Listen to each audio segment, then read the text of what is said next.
Battling Ben. Written by Renee S. Clark. Narrated by Sky Alley. Chapter 1. Marissa Anderson looked up as a cheery ding interrupted the quiet of the diner. She grinned at Addie and started to slip out of her seat at one of the booths where she was folding silverware into the napkins. Addie waved at her to stay put and settled into the seat opposite. Marissa glanced up at the clock. "You're early, Your Grace," she smirked. She could never help sliding that in during her conversations with the future princess. It was like living inside a book, and it made Marissa jealous. Addie rolled her eyes, used to Marissa's silly ways. "I wanted to chat with you before the others got here." The ladies of the Magic Pack, the moniker that a local blog had given to the lucky residents who had ended up in fairy tale-like romances with the rich and famous, had a standing brunch for the first Monday of every month at 10 a.m. Customers were sparse that time of day, and it was easier for Marissa and Ben to keep the meal private for them. It was something else Marissa always had a pang of jealousy over. The women of the group had a close relationship and a bond over their circumstances that Marissa wished she had. If any of them besides Addie knew the truth, she felt sure they'd invite her.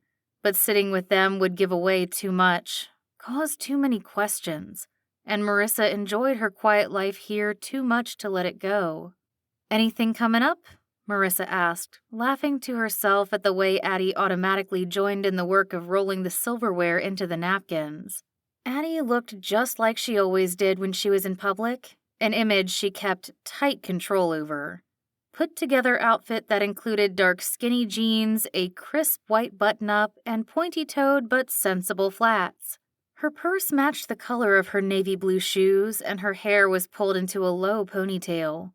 Few people knew how much effort went into such a casual look for Addie, but the press picked at everything she wore. She wouldn't care if someone snapped a picture of her helping out here. Reporters did love to play up Addie's roots, but she always made sure she looked professional, even in Little River. Even her casual outfits were carefully crafted athleisure chic ensembles that Marissa copied on a regular basis. "Just wanted to hang out," Addie said. "I've barely seen you since Tristan and I got into town." She pushed some of her rolled-up silverware packages to Marissa and kept rolling. "You know how the night shift is," Marissa grinned. When she had first come to Little River, that had been a bonus to taking this job. Not much room for a social life, and not much room for someone to discover her here. "That I do. So, what's up?"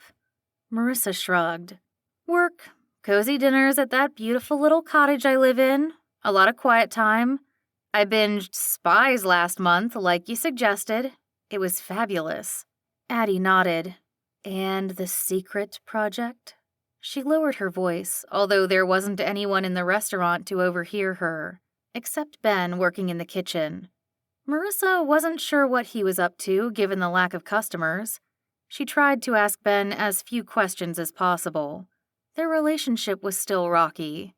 "The same as always," Marissa said with a sigh. Addie made a face. "I'm sorry." Behind the face was disappointment that made Marissa laugh. "Me too," she said. "I know how much you're looking forward to reading something new." Addie shook her head vehemently. "It has nothing to do with that. I am genuinely sorry that you have massive writer's block." Marissa scoffed, but she dropped it. Massive writer's block seemed to be an understatement. Her publisher wanted a book a year ago. Last summer, she had managed to put together something decent. They said no, do better. She had written about 5,000 words since, each sentence like opening up her veins and bleeding on a page, and she still wasn't sure it was any good. It was garbage. It was total garbage. Of course it was. Addie sighed and reached across the table to take Marissa's hands. "What are you still doing in Little River?" she asked, tilting her head. "Fresh air and a change of pace. I know, your whole thing about switching your brain up or something. It's been almost a year. It didn't work. It isn't working. So maybe you need to try something else." Marissa glared. "Do you want your diner back? Is that what this is about?" Addie laughed. "No, I do not want my diner back. I really am just thinking of you. I do love it here." Marissa squeezed Addie's hands and then pulled away, going back to rolling up the silverware. "Really, honestly, even if I had written what my publisher wanted, I would have stayed. Eventually, the writing will come." Marissa had never had a block this bad that had lasted this long. But everyone had a career crisis, didn't they? Marissa was fortunate that hers had come after a dozen best-selling books, 3 movies, and a lot of cash. The bell above the door dinged again, and June St. Clair walked in with Hallie Butler Roberts. Addie waved at them but turned back to Marissa when they headed toward the corner booth. "Get someone to cover you for some time this week and come out for dinner. Please? June and Wyatt are coming over Friday night. Come hang out."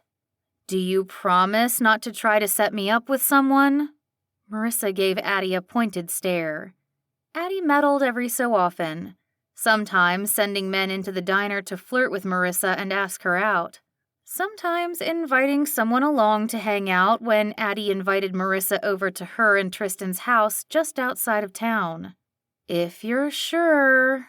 Addie put her hands together in a prayer pose underneath her chin. "I'm sure." Marissa chuckled as the door dinged again and Bellamy Jones and Roxy Turner entered. She stood along with Addie to follow her over to the table to get everyone's drink orders. "Fine.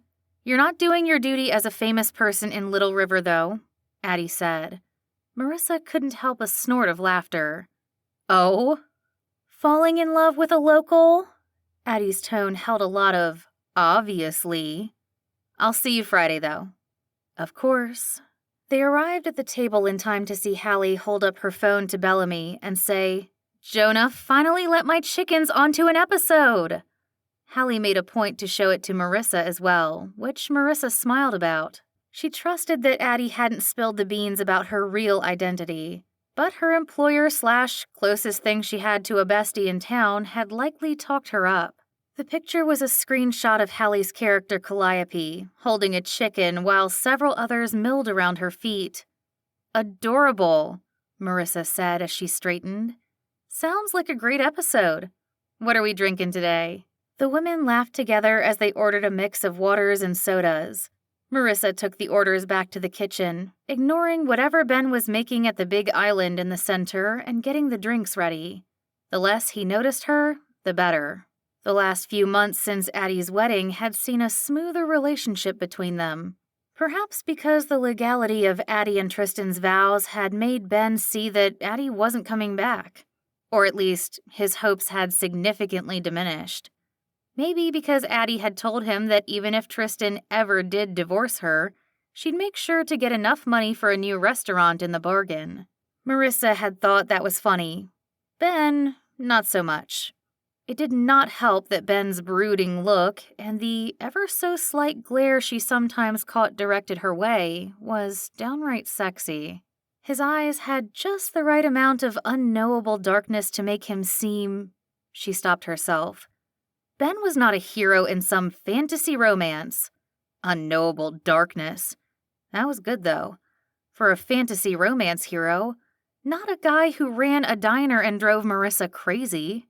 "Forgot it was the Magic Pack ladies' brunch this morning," Ben murmured, surprising Marissa and making her spill half of one of the waters. Had she mentioned his voice? It was low and strong, like maybe he'd be a good bass in a choir. She grabbed a towel to mop up, glancing over her shoulder to see if Ben noticed. He had. He had turned to her and his eyebrows were furrowed. "What did Addie want?" he asked, his tone suspicious. What he meant was, what were you asking Addie about? Marissa's ideas for the diner went smoother when she went through Addie. Addie was, technically, Marissa's boss, and Ben was a grump, always finding reasons why the cool things she wanted to do were unnecessary. "Nothing really. She wanted to hang out for a minute. I haven't seen her since she got into town last week." Marissa finished up the drinks and arranged them on a tray, turning to leave the kitchen. "Why would you have seen her? The furrow to Ben's brow deepened. Does being this suspicious about everything ever get tiring? Marissa wanted to ask, but she kept her mouth shut. There was no reason to poke the bear unnecessarily. Because we're friends, she said before pushing back out the door to wait on the table. Ben scoffed under his breath, but Marissa ignored it. She'd keep the peace for a few hours, and then Ben would take off. She also ignored the little voice that said that she and Ben couldn't keep on like this. Her looking forward to the afternoon when he was gone. Him suspicious of everything she did. There was an unspoken truce right now, but anything could break that. As much as Marissa loved the diner, Ben wasn't going to be the one to go.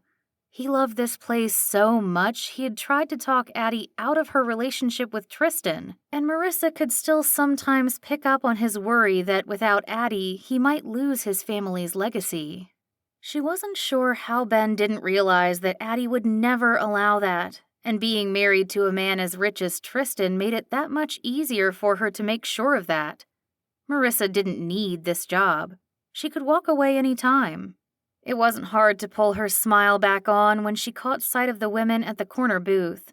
Ben was going to have to put up with her for a while longer. She might be on the fringe of this, but Addie was her friend, and this diner was an anchor she needed while she figured out what was going on with her life. Maybe she'd just have to figure out a way to make him like her. Chapter 2. Ben looked down at his phone when it dinged with an invitation from his sister to come hang out. When she and Tristan were in town, she made sure to fill the time with family and friends.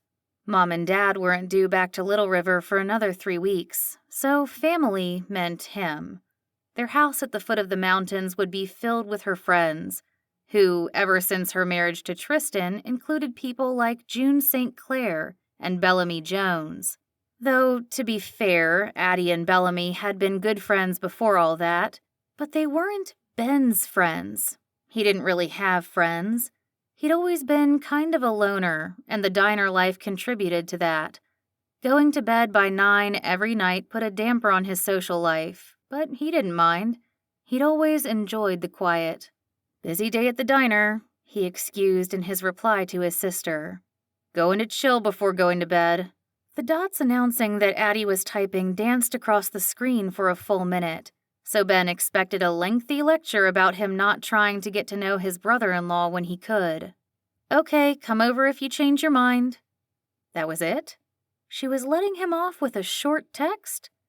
Judging from the amount of time she had spent writing those 2 simple sentences, she had written and deleted several other responses, so he couldn't help but wonder what his sister wasn't saying. Or maybe there wasn't anything. Maybe she agreed that Ben wasn't exactly fit company for the star-studded life she led now. Everything had to be perfect for her now, and on some level he understood that was because of the scrutiny she was always under. But did that have to include high-profile friends as well as high-profile everything else? Ben huffed and flipped on his TV, scrolling to a Rockies game he had recorded the night before. He opened up the dating app on his phone that he had downloaded after Addie had gotten married, Love Hunt, an app created by June St. Clair. It was straightforward, the way her search for a second husband had been. Users created resumes on the app much the same as you would on a job hunting site. While it did prioritize practical matches based on compatibility and needs, one of the reasons Ben had joined in the first place, the app always added a few matches in the sidebar that were outside of a user's typical scope. Likely June's homage to finding love in an unexpected way herself. Ben always cleared those away before looking over the logical matches. As he figured there was only one way to get rid of Marissa Anderson, get married himself and keep the diner in the family. His parents had always run the diner together, and the only way to convince his sister to get rid of Marissa would be to provide a replacement she couldn't say no to, like Ben's wife. Addie had told him that even if she ended up divorced from Tristan, she wouldn't come back to work full-time at the diner the way she had before. Ben hadn't exactly given up on that. Not that he hoped for that for his sister, but a royal marriage was begging for a scandalous end. Tristan's own sister was barreling toward the end of her second marriage. Ben got plenty of messages on the app, probably because he lived in Little River and, given who the creator was, a lot of women wanted to come to town to find the magic June St. Clair had. But in the past 6 months since joining, Ben had only really connected with one woman. Even that had ended after a couple phone calls and her revealing that in the end, she couldn't see herself moving to Little River. Ben was unmovable on that. Addie had already run off. It was up to him to keep the diner in the family. He picked through his recent messages, replying to a few that seemed more genuine, and then searching a couple profiles that stood out to him. A new match was waiting at the top of his profile when he turned to his page. He almost got out of the app, waiting to check the match out later, when he noted the name. Jane, fake name, Smith. He couldn't help a snort of laughter.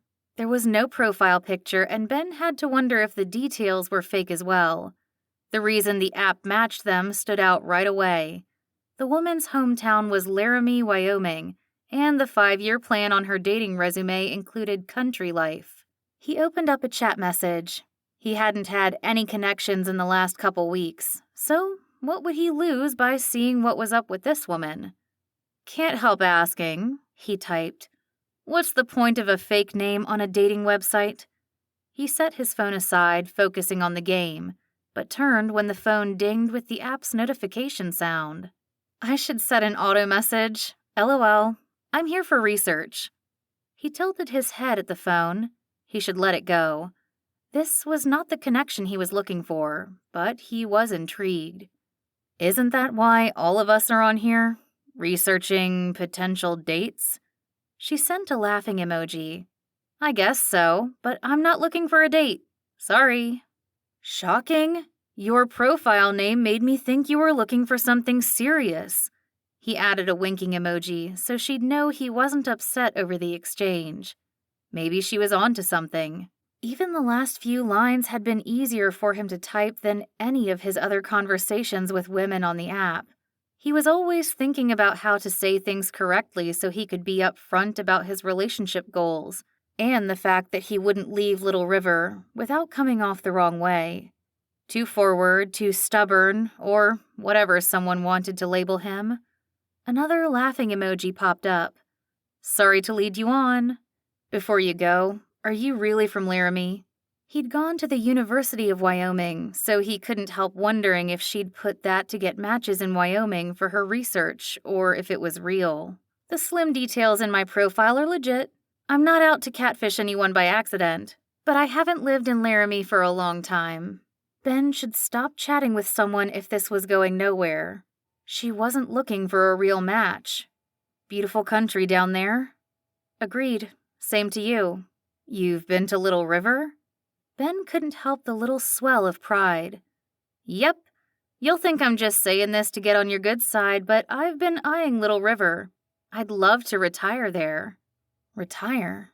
Ben tapped back over to her profile.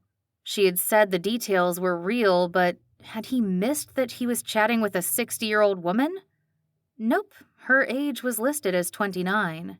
"Exactly what kind of research are you doing on this site?" he asked. "LOL. Don't worry, like I said, I'm not out to catfish anyone. I really am 29. Or close to it. I got lucky early in life." Was he chatting with someone from a rival app? A developer like that would explain why she might have the income to retire this early in life. "Well," he typed back, "if you hadn't made it clear up front that you're not in this to find love, I might have thought you were just saying what I want to hear. Although I've made that easy for women to do, considering it says, 'Staying in Little River my entire life, non-negotiable,' on my profile page." A new message didn't pop up right away, so Ben went back to watching the game. He even heated up some wings he had brought home from the diner and settled in with that and some other snacks before he heard from Jane again. "I guess since you're still on this app, you haven't found someone willing to settle down in the cutest little town in Wyoming?" "I've found a few women willing, but in the end things didn't work out. I don't think it was the fact that I'm unmovable on where I live. Other differences, I suppose. Again, it took several minutes for a new message to come through, though Ben was trying not to care. It would be just like him to hit it off with someone who didn't want anything to come of it. Hit it off, though? That seemed like a stretch, given that their conversation was a lot of meaningless back and forth. Ben was only invested because there was no pressure to say all the right things. In dating, he felt like he was walking a fine line. Even in his life at the diner, he had to consider everything he said to Addie and to Marissa. Ben was no dummy. Marissa was more than a waitress, and he wondered how long it would be before she coerced Addie into selling her share of the diner. Who wouldn't want an investment in Little River? The tourist industry was thriving as well as ever, especially lately thanks to Addie's marriage. I admire that you're honest and upfront about your relationship goals. Trust me, you're in the minority on this app. Ben smiled. Thanks. I don't see a point in dancing around what I'm hoping for out of a relationship. But I think we can agree that honesty on here is the best policy. Right, Miss Smith? She sent back laughing emojis right away. Yes, we do. Just my luck. Someone who already wants to live in Little River doesn't want a match. He added an emoji with a tear but hesitated before sending. This was a veiled shot at hoping this woman would want a connection anyway. He shrugged. What could it hurt? She had told him up front it was research. He pressed the post button. Like with his sister earlier, the dots indicating that Jane was typing bounced for several seconds, then stopped, then bounced more. He could strangle the phone, the tension climbing with every second that she spent on this answer. This app was dumb. It was when he set it aside and turned his concentration to the game and his wings that his phone dinged. If I change my mind, you'll be the first to know. Ben smiled. So, there was a chance. Chapter 3. Marissa picked up her phone again as she brushed her teeth, narrowing her eyes at the chat conversation from Love Hunt. Ben had sounded nice. She scowled at her reflection in the mirror. That guy had been a little flirty, fun, easygoing, and even trusting. So it was true. It was just her he hated, not the whole world. She'd gone back into the app last night after their conversation ended and studied Ben's profile. She would have never pegged him for the dating app type of guy, but she supposed that June's no-nonsense approach to matchmaking would appeal to someone like him if they were looking to get on a dating app. She had been surprised by his straightforwardness in his profile. Marriage was listed as his 5-year plan on his dating resume, and he had been clear that he wanted to stay in Little River and run the family diner. What made someone like Ben Mays so serious about finding love? Unknowable depths. Yeah, maybe it was that instead of darkness. Quiet, brooding, sexy glares and secrets. Marissa could turn anything into a novel. Except, it seemed, the novel she was currently trying to write. She frowned again and finished up on her teeth, grabbing a hoodie on her way back through her bedroom, and then heading out to the deck for the 3 hours of writing she tried to get in before heading to the diner. Although Mrs. Davis had listed the rental as a cottage, it was more of a cabin, and that's what had drawn Marissa in. It had reminded her of the little place she had gone to with her mom several years ago for a girls' weekend. She'd been writing her first book off and on all through high school, but when they had gone to the little cabins in the snowy mountain range near Laramie, something had erupted inside Marissa while she'd sat on the little front porch, smelling the nearby pine trees. She'd finished it that weekend. That book had never been published, but she'd gotten an idea from it that went on to become her first bestseller, but her 5th published book. When Marissa had seen the pictures of the pine trees surrounding this house, she had known it was the place to conquer her writer's block. She settled into the comfy deck chair she had ordered for this place and pulled her computer into her lap. She opened her journal document to start her morning pages. She'd been able to get her last few thousand words by opening her brain with free journaling. It didn't surprise Marissa that speculation about why Ben was on a dating app spilled into her free writing. A whole page of reasons, and an entire paragraph detailing her evidence that Ben was probably a serial killer. It was always the good-looking ones. Or would his brooding be too obvious? Weren't they usually charming or something? She closed out the free writing and reluctantly opened her manuscript, which was not about a dating website.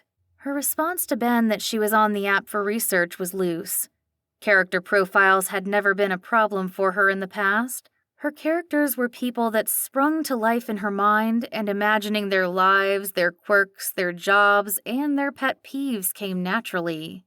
The fact that she had had to resort to a dating app to get some inspiration testified to the fact that her brain was broken. She looked over the notes she'd left herself the day before and got out a good 500 words before she got stuck. The writing coach she had hired last year said that when that happened, she had to get up and do something different, even if it left her with less actual writing time. Stop sitting at that computer staring at it in frustration. It's not helping anything, Jolene had said. Marissa put on the slip-on tennis shoes she had brought out with her and struck off on the path behind the house. In a mile or so, it met up with one of the trails up the mountain. A couple times she had gone all the way there and farther up that trail, but today she didn't have time. She prayed inspiration would strike within half a mile. It was not to be. Marissa might need a different walk to take. She'd already added 3 forest scenes to a manuscript that was only 6,000 words long so far, and another couldn't be in the cards. She sat on a rock and then leaned back so she was lying over it, her back curved in a way that was probably unhealthy. She stared up at the tops of the trees and the blue sky. "What's next?" she asked the wind. She woke up an hour later with a start and a bruise in her side. Despite the fact that she'd put a permanent curve into her back, she had to sprint back to the house and try for at least another hour of writing before she went into the diner. Maybe someone would say something at the diner to spark her next scene. That had been known to happen before. She slumped back into her writing chair, plugging out another couple hundred words about her main character falling asleep in the closet she was hiding in from the evil barons searching her father's mansion. The words were torturous and awful. No doubt she'd delete them someday after she finished the book. She closed her laptop and stared into the trees behind the cottage. "Is my writing career over?" she asked. The usual forest sounds answered, but they didn't bring any more clarity than they had in the 100 times she had asked that question in the last year. "I got lucky early in life." That's what she had told Ben last night when she had talked about retiring. And she could retire. She'd made a lot of money and she had taken care of it, increasing her wealth. She didn't need to write another book, at least monetarily.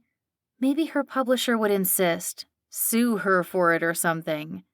As she drove to the diner, she tried to convince herself that she had to write a book so she didn't get sued. Like all her other scare tactics on her brain, this one didn't work either. No bouts of inspiration came before she pulled into one of the employee spots behind the diner, next to Ben's car. She only had a minute to spare, so she hurried inside, grabbing her tablet from its slot and checking in just as the time clicked over to 11 o'clock. She couldn't help glancing at Ben, studying him as she moved toward the door that led out to the dining room. "If I change my mind, you'll be the first to know." That had been the first lie she had typed that whole conversation. Marissa was up for dating. She was up for finding love here in Little River. It was practically a given, wasn't it? Since Marissa was rich and had plopped herself here for a random reason. She wasn't on the app for a date, but she wasn't opposed to dates either. So what had compelled her to say that to Ben, who she would never, ever, ever go on a date with? He hated her. And he might be good-looking with his dark hair and broody eyes that held unknowable depths, but he and Marissa would never click. He'd have to listen to her if they went on a date, and he'd shut down every idea she had for a date. "We can't go to a movie. That would be too dark." "You need something?" Ben asked, snapping Marissa out of her inner turmoil. She was staring at him. Oh my gosh, he was going to think she liked him. Romantically or something. No, sorry, just... What? Trying to decide why I told you I'd let you know if I changed my mind about dating? Didn't sleep well last night? She backed quickly through the door into the dining room, scanning for anyone who looked like they might need help. Kim Thomas, who waited tables in the morning until Marissa came in, looked up from across the room, where she was tapping something into her tablet. A few seconds later, she crossed over to Marissa. Everyone in here either has an order in or has their meal. I need to run over to Belmont to pick up a chicken coop. I know it's creeping up on the lunch rush, but the seller says he won't hold it and has a couple people interested behind me. I'll be as quick as I can. Is that okay? Technically, Marissa should tell her to ask Ben. Marissa was a manager, but she wasn't head honcho until Ben clocked out. Totally fine. I'm sure I can handle it. Thank you. Kim grinned. It's the cutest little thing painted like a small-town Main Street. Hallie's gonna love it. She gave Marissa a squeeze on the shoulder and then hurried into the kitchen to slip out the back. Marissa glanced around the room again, waiting for someone to need her. Addie often spent time in the kitchen with her brother while waiting for customers, but even on Marissa's best days, time in the kitchen with Ben was awkward at best. She did slip back in to grab a pitcher of water but didn't make eye contact. Chatting with Ben last night on the dating app had thrown everything off, and Marissa wasn't quite sure what to make of it. Chapter 4. Ben's phone had dinged with a message 15 minutes before, but his first chance to check it came after sending out 3 orders with Marissa. Though he could hear the dining room starting to fill up with lunch customers, Marissa hadn't brought anything new back yet. So while he kept one eye on a couple burgers on the grill, he slipped his phone out of his pocket. The message was from his mom. Sorry I haven't called lately. Service here has been terrible. I'm going to try to check in tonight. We're driving into Loveland for dinner. She ended it with a kissing emoji. His parents were in Colorado right now, exploring Rocky Mountain National Park as they made their way home. They'd be spending about a month in town when they came, so they'd been slowly heading this direction for the last couple months. Good, you're here! Ben jumped and whirled to see his sister coming in through the back way, looking as polished and put together as she always did. He wondered if she ever missed the days when she could throw on a pair of sweats and t-shirt if she needed to come down here for something before her shift started. He missed the more laid-back woman she'd been then. Maybe that woman would have understood why Marissa trying to buy their diner from them would be a bad thing. He stopped himself. She was happy, polished, or whatever. He could see that in her eyes, and he felt bad for all the time he had doubted it before. "What's up?" he asked, slipping his phone into his back pocket. Mom didn't need a reply. Wouldn't get one by the sound of it, and she was planning on calling later. We need to talk about Mom and Dad's anniversary party next month. It's their 40th, so we need to do something more than a family and friends get-together. She set her black leather tote bag on a stool and then settled on the one next to it, leaning forward and resting her elbows against the counter. She may look like a polished royal, but her relaxation in his kitchen said everything about how much of Addie was still behind that facade. He sighed at the sparkle in her eyes, the same one she'd always gotten when she had an event to plan for the diner. Then he couldn't stop smiling. "Okay," he said, checking on the burgers. "What do you have in mind?" He had turned his back to her while he prepped the burgers to plate them and heard her draw in a long breath. Furrowing his brows, he turned around, eyeing her. "I want Marissa to plan it," she said in a rush. Ben blinked and didn't react. Why would Marissa be planning his parents' anniversary party? Their 40th was a big deal if Addie was to be believed. He turned back to the burgers. "I thought you liked planning these things," he said, unable to keep the bitterness out of his voice. "Tristan and I have to go back to Ladreau for a couple weeks.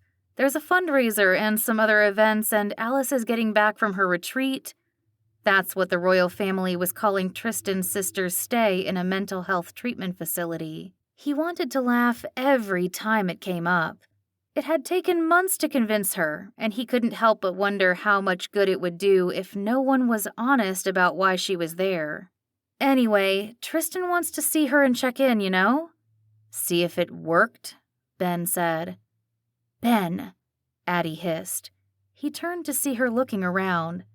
Seriously, you never know when someone is listening. You're paranoid. He huffed and then felt bad. Addie had been through her share of lies and gossip, comments lifted from places where she should be safe. She and Tristan even had to get new phones at one point because a reporter had somehow planted spyware on theirs. The point is, Marissa has planned plenty of spectacular events for the diner that have been popular and everyone raves about. And I don't want to fight with you on this. Can you plan something amazing for Mom and Dad? She shot at him. He didn't answer. He hated when she was right. Marissa had brought in even more customers than Ben could have on his own, without Addie. And maybe more than he and Addie could have, too. She was imaginative and brought to life things that made the diner shine. Her party in honor of Addie's wedding had been talked about for months. The Facebook page had gotten over 100,000 likes in one day alone after she had posted pictures from the event. The heart she put into this place said she wanted more from it than the night shift. Why else would she go to so much work for it? It seems weird having her plan our family event, he said, tapping a button on his screen that would buzz Marissa's tablet and let her know the burgers were ready. Addie raised an eyebrow. If Marissa doesn't do it, I'd hire someone. You think someone from Casper or Billings would be better? He huffed again. Why did she always have to be right? Fine, whatever. Addie popped off the stool, beaming, as Marissa strode into the kitchen. Hey, she said, hugging Addie before moving to take the plates. What are you doing here? Diner business. Come back in here to talk to me after you drop those off, okay? No problem. Marissa grinned and bumped back through the door, never once meeting Ben's eye. She and Ben weren't chummy by any stretch, but she'd been more awkward around him than usual this morning. Had Addie already said something to her? That would explain it. It wouldn't be the first time Addie and Marissa had gone behind his back for diner stuff. How long would it be before Addie sold Marissa her half without even talking to Ben about it? Another order popped up on the screen above his grill, and he listened to Addie chat about the dinner that he had missed the night before, while he set to work on the new order.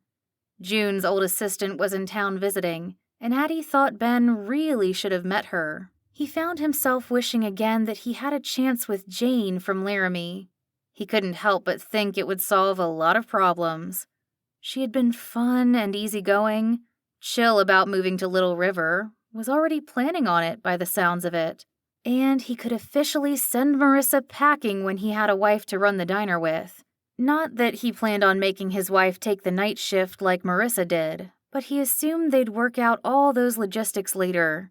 He barely noticed that Marissa came back into the kitchen and that Addie pulled her back into the small office that Jerry used to do the bookkeeping.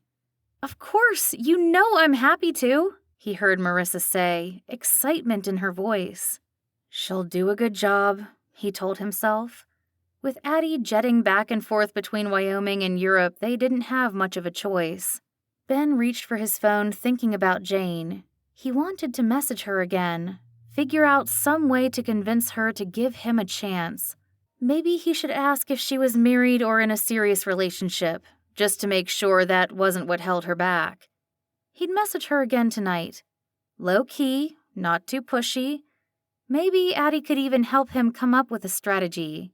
He had to get his diner back. Addie wouldn't be able to say no to Ben taking over everything once he was married and had someone to run it with him. Finding a woman like Jane to settle down with was his best chance. Chapter 5. Marissa leaned into the corner of the back booth, the one least used even at peak dining times. She had checked on all her diners and no new ones had come in.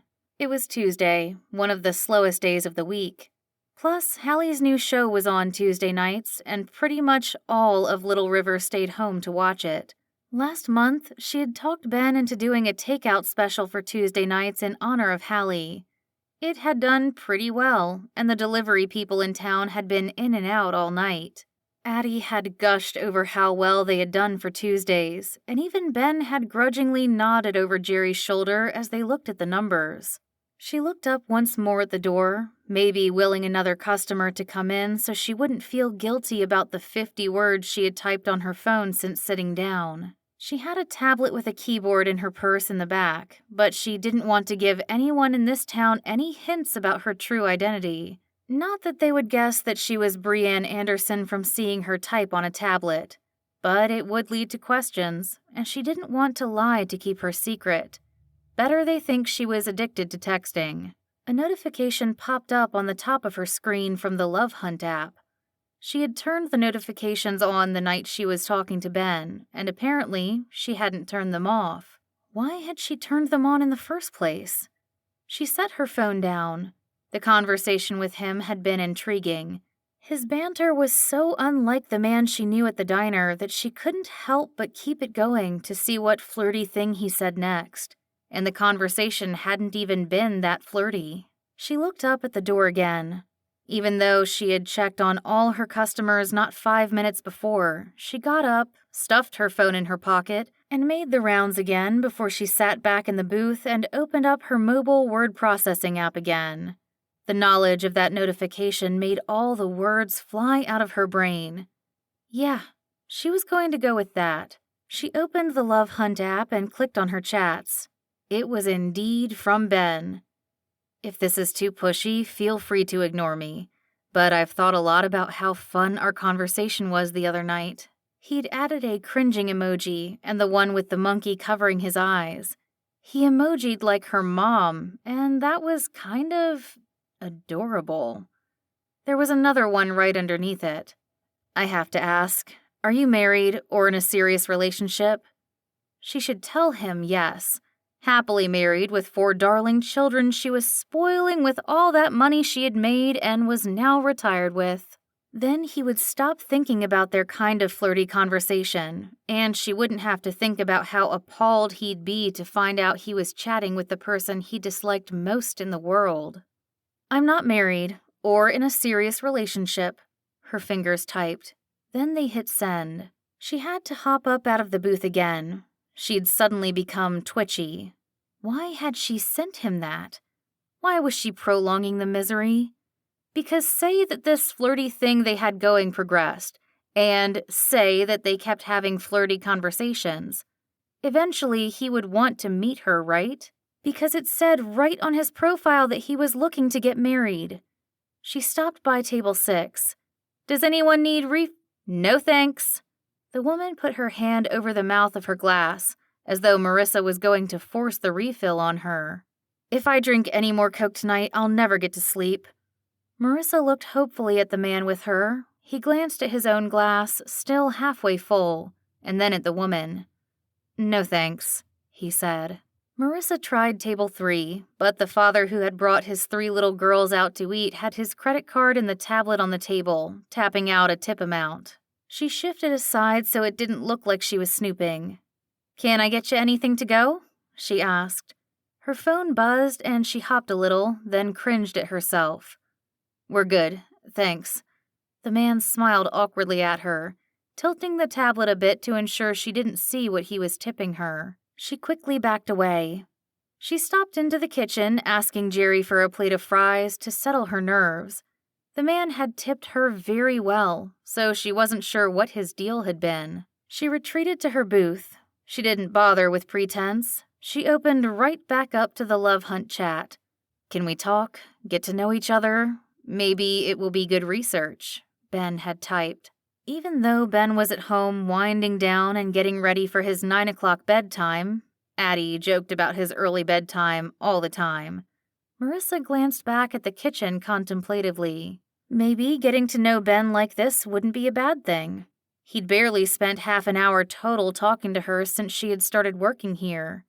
Maybe getting to know him better, without the baggage of their current relationship, would help.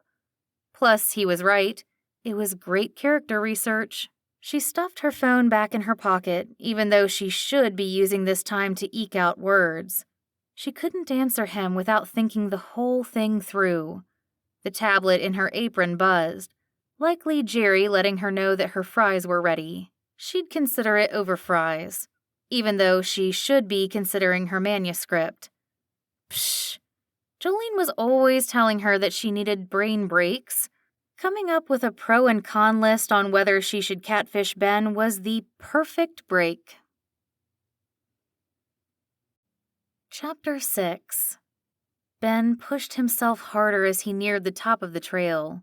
He wished it was some kind of sense of victory in reaching his goal that drove him, but it was all about being done. Exercise was something to check off his list, and getting out into the mountains was the best-case scenario if he had to exercise. Given where he worked and all the good, tempting food that he made all day long, he had to exercise. Today, his mind had been on Jane and how long it had taken her to agree to chatting to get to know each other. Long enough that he'd been in bed and hadn't seen her message until he had gotten up this morning to head to the diner. And it was only one word: sure. He had caved and texted his sister right before bed, wanting someone to help him interpret the short conversation. Addie had felt sure that if Jane hadn't wanted to continue chatting with him, she would have said so when he asked about her being in a relationship. Or she would have answered a lot quicker when he asked to continue chatting to get to know her. It's a good sign she didn't shut you down right away. Maybe she just feels bad, Ben had countered.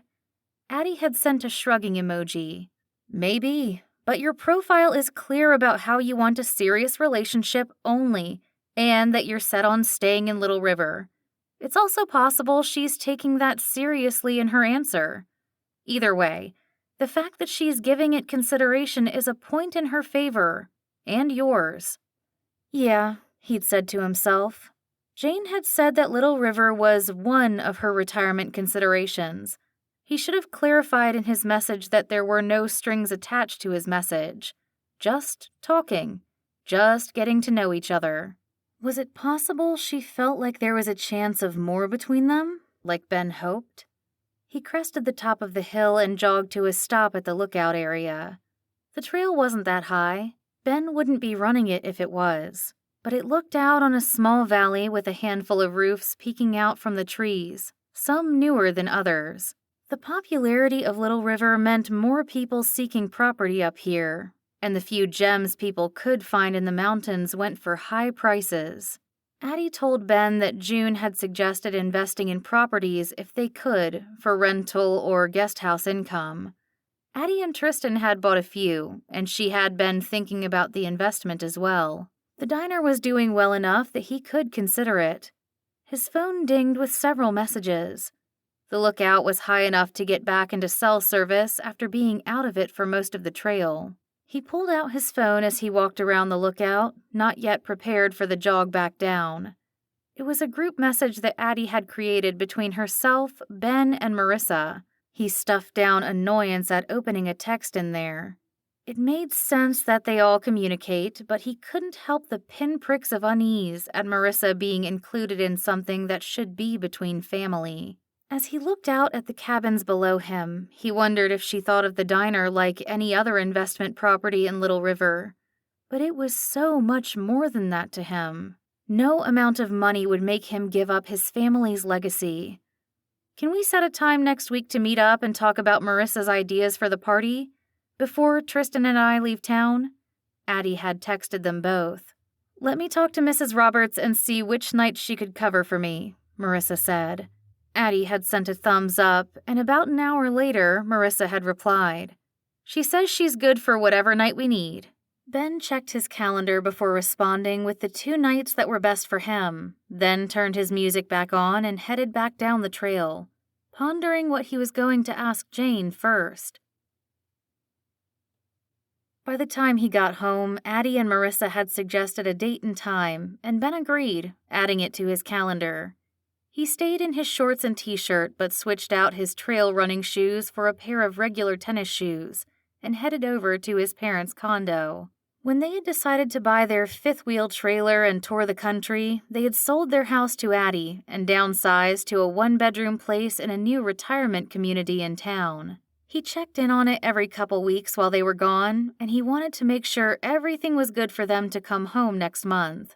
It was hot out, but Ben decided to walk anyway. He liked to enjoy the summer days in Little River. Summer never seemed to last quite long enough. He pulled out his phone and opened the Love Hunt app. He'd agonized over what to ask long enough. "No pressure," he typed. "I'd understand if you don't want to, but any chance I can know your real name?" It took a few minutes to get an answer, of course. Most people weren't off in the middle of the afternoon like him, unless she was already retired. "Brienne." Then a second message popped up as he paused to cross Main Street. "I feel like this is mostly Ben getting to know Brienne. Everything about you is already in your profile." "You caught me. Next, what do you do for a living? Or what did you do for a living before you retired?" No dots popped up, so he continued to his parents' house. The condos were set up in duplex and fourplex style townhomes. They were built by the same construction company that had built the townhome Ben lived in, so the style was similar. Ben's parents was one level, and they had spent a little extra to be in a duplex. Everything looked good on their side of the yard. The grass was green, so the sprinkler system was working, and the yard had been mowed. He let himself in by the front door and paused in the entryway when his phone buzzed. "Not technically retired yet.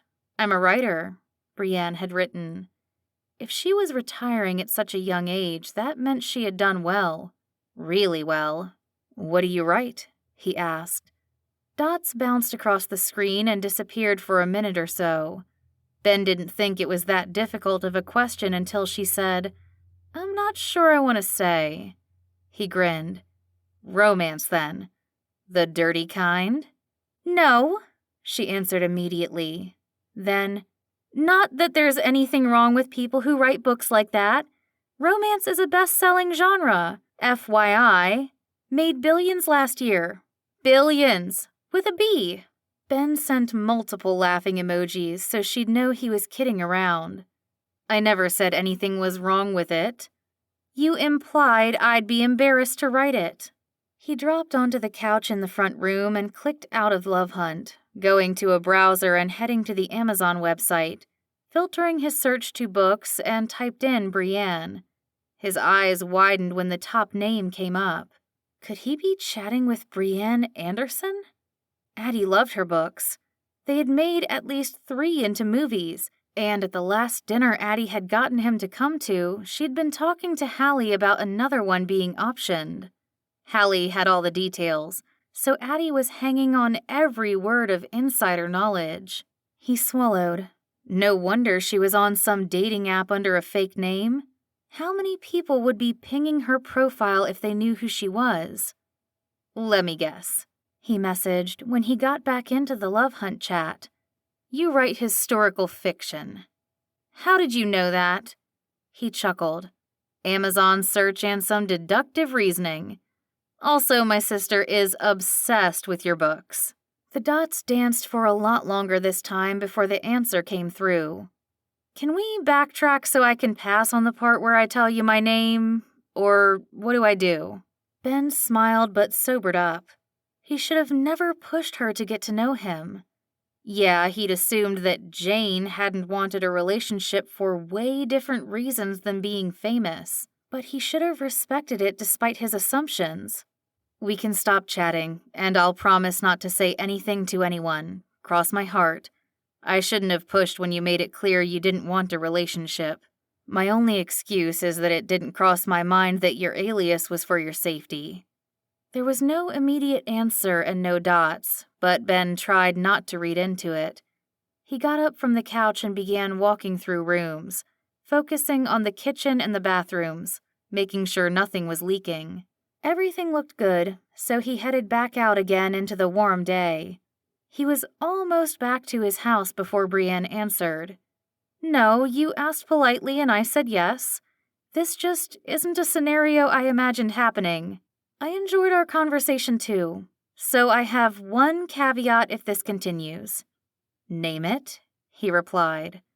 "You pretend like you don't know anything about Brienne Anderson." Ben shrugged to himself. He hadn't read any of the books or seen the movies. He only recognized the name because of Addie, but he wasn't about to tell Brienne that. She might not want the recognition here, but he didn't want to shoot down her ego on purpose. "I can totally do that." He hurried up the steps into his air-conditioned house. But should he wondered? His goal was to find someone to marry, to move here and run a diner with them. Brienne Anderson was looking to retire to a quiet life. It wouldn't hurt to do something just for fun for once. That's what he told himself. Chapter 7. Ben stopped asking questions later that evening. He even joked about his bedtime and how he had to get up early for the diner. The conversations were fun. He stuck to lighthearted information after accidentally discovering who she was, her favorite foods, hobbies, best vacation, and he returned with answers to every question she asked him. Ben knew who she was. That thought had popped into her head every time she had a minute or two that evening to look at the chat. Of course, he didn't know that the night manager, Marissa Anderson, was the same person as Brienne Anderson, but his sister did. And if he told her the jig would be up, what would Ben do when he found out it was her chatting with him?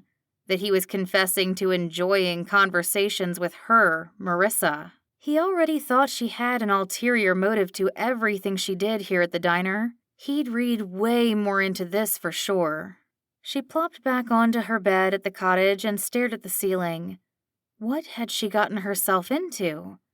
She rolled over and reached for her laptop. Her mind was buzzing, so she wouldn't be falling asleep anytime soon. She might as well try to get some words in. She propped herself up against the headboard and went to work with secrets and betrayal on her mind. Despite being up late writing, Marissa set her alarm for 7 a.m.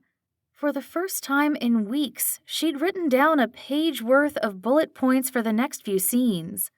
These sections had way too much in common with her real life at the moment, but she was not going to look a gift horse in the mouth. No matter the early hour, she wanted to write while her ideas were still fresh. About an hour before she needed to leave for the diner, she called Mrs. Roberts to fill in for her. When she had taken this job, Marissa had been honest with Addie about her writing, and in turn they had told Mrs. Roberts that Marissa had another job she might need to focus on from time to time. She'd only ended up using that excuse a handful of times, so she didn't feel bad for it today. She knew better than to break a writing zone when she got into it. When writing this book had become such a chore, Marissa had started using a trick a friend in her critique group suggested, writing down boxes filled with the number 100 and crossing a box off every time she got 100 words written. She couldn't help grinning at the long column of 100 she had filled in today. She was closing in on 5,000 words for the day when her back started cramping. She moved her laptop to the counter to stand and write for a while. She hadn't brought the standing desk from her house in Coeur d'Alene, Idaho to Little River, but she needed to take a walk and get some fresh air, keep her blood flowing and the ideas rolling. If she played her cards right, she could end up with a 10,000-word day. She hadn't had one of those in over a year. She put on her tennis shoes and headed out back to the trail. She had promised herself the other day that she'd find another nearby trail to haunt, but today she needed a quick, brisk walk. She made it to the head of this offshoot where it met the main trail within 15 minutes, so she sat on a big rock to catch her breath for a second time before heading back. She hopped up when she saw a surprising figure jogging into view. She backed up, hoping to retreat before Ben saw her, but he looked up and caught her eye, his gaze narrowing. It took her by surprise for a moment. When her thoughts hadn't been occupied by her writing, they had turned to her conversation with Ben the night before. She'd forgotten that he didn't know that she was Brienne, and it stung. Somehow she had been daydreaming about her and Ben getting along, and his good looks never skipped those daydreams. Maybe her daydreams had even turned their real-life relationship a little flirty.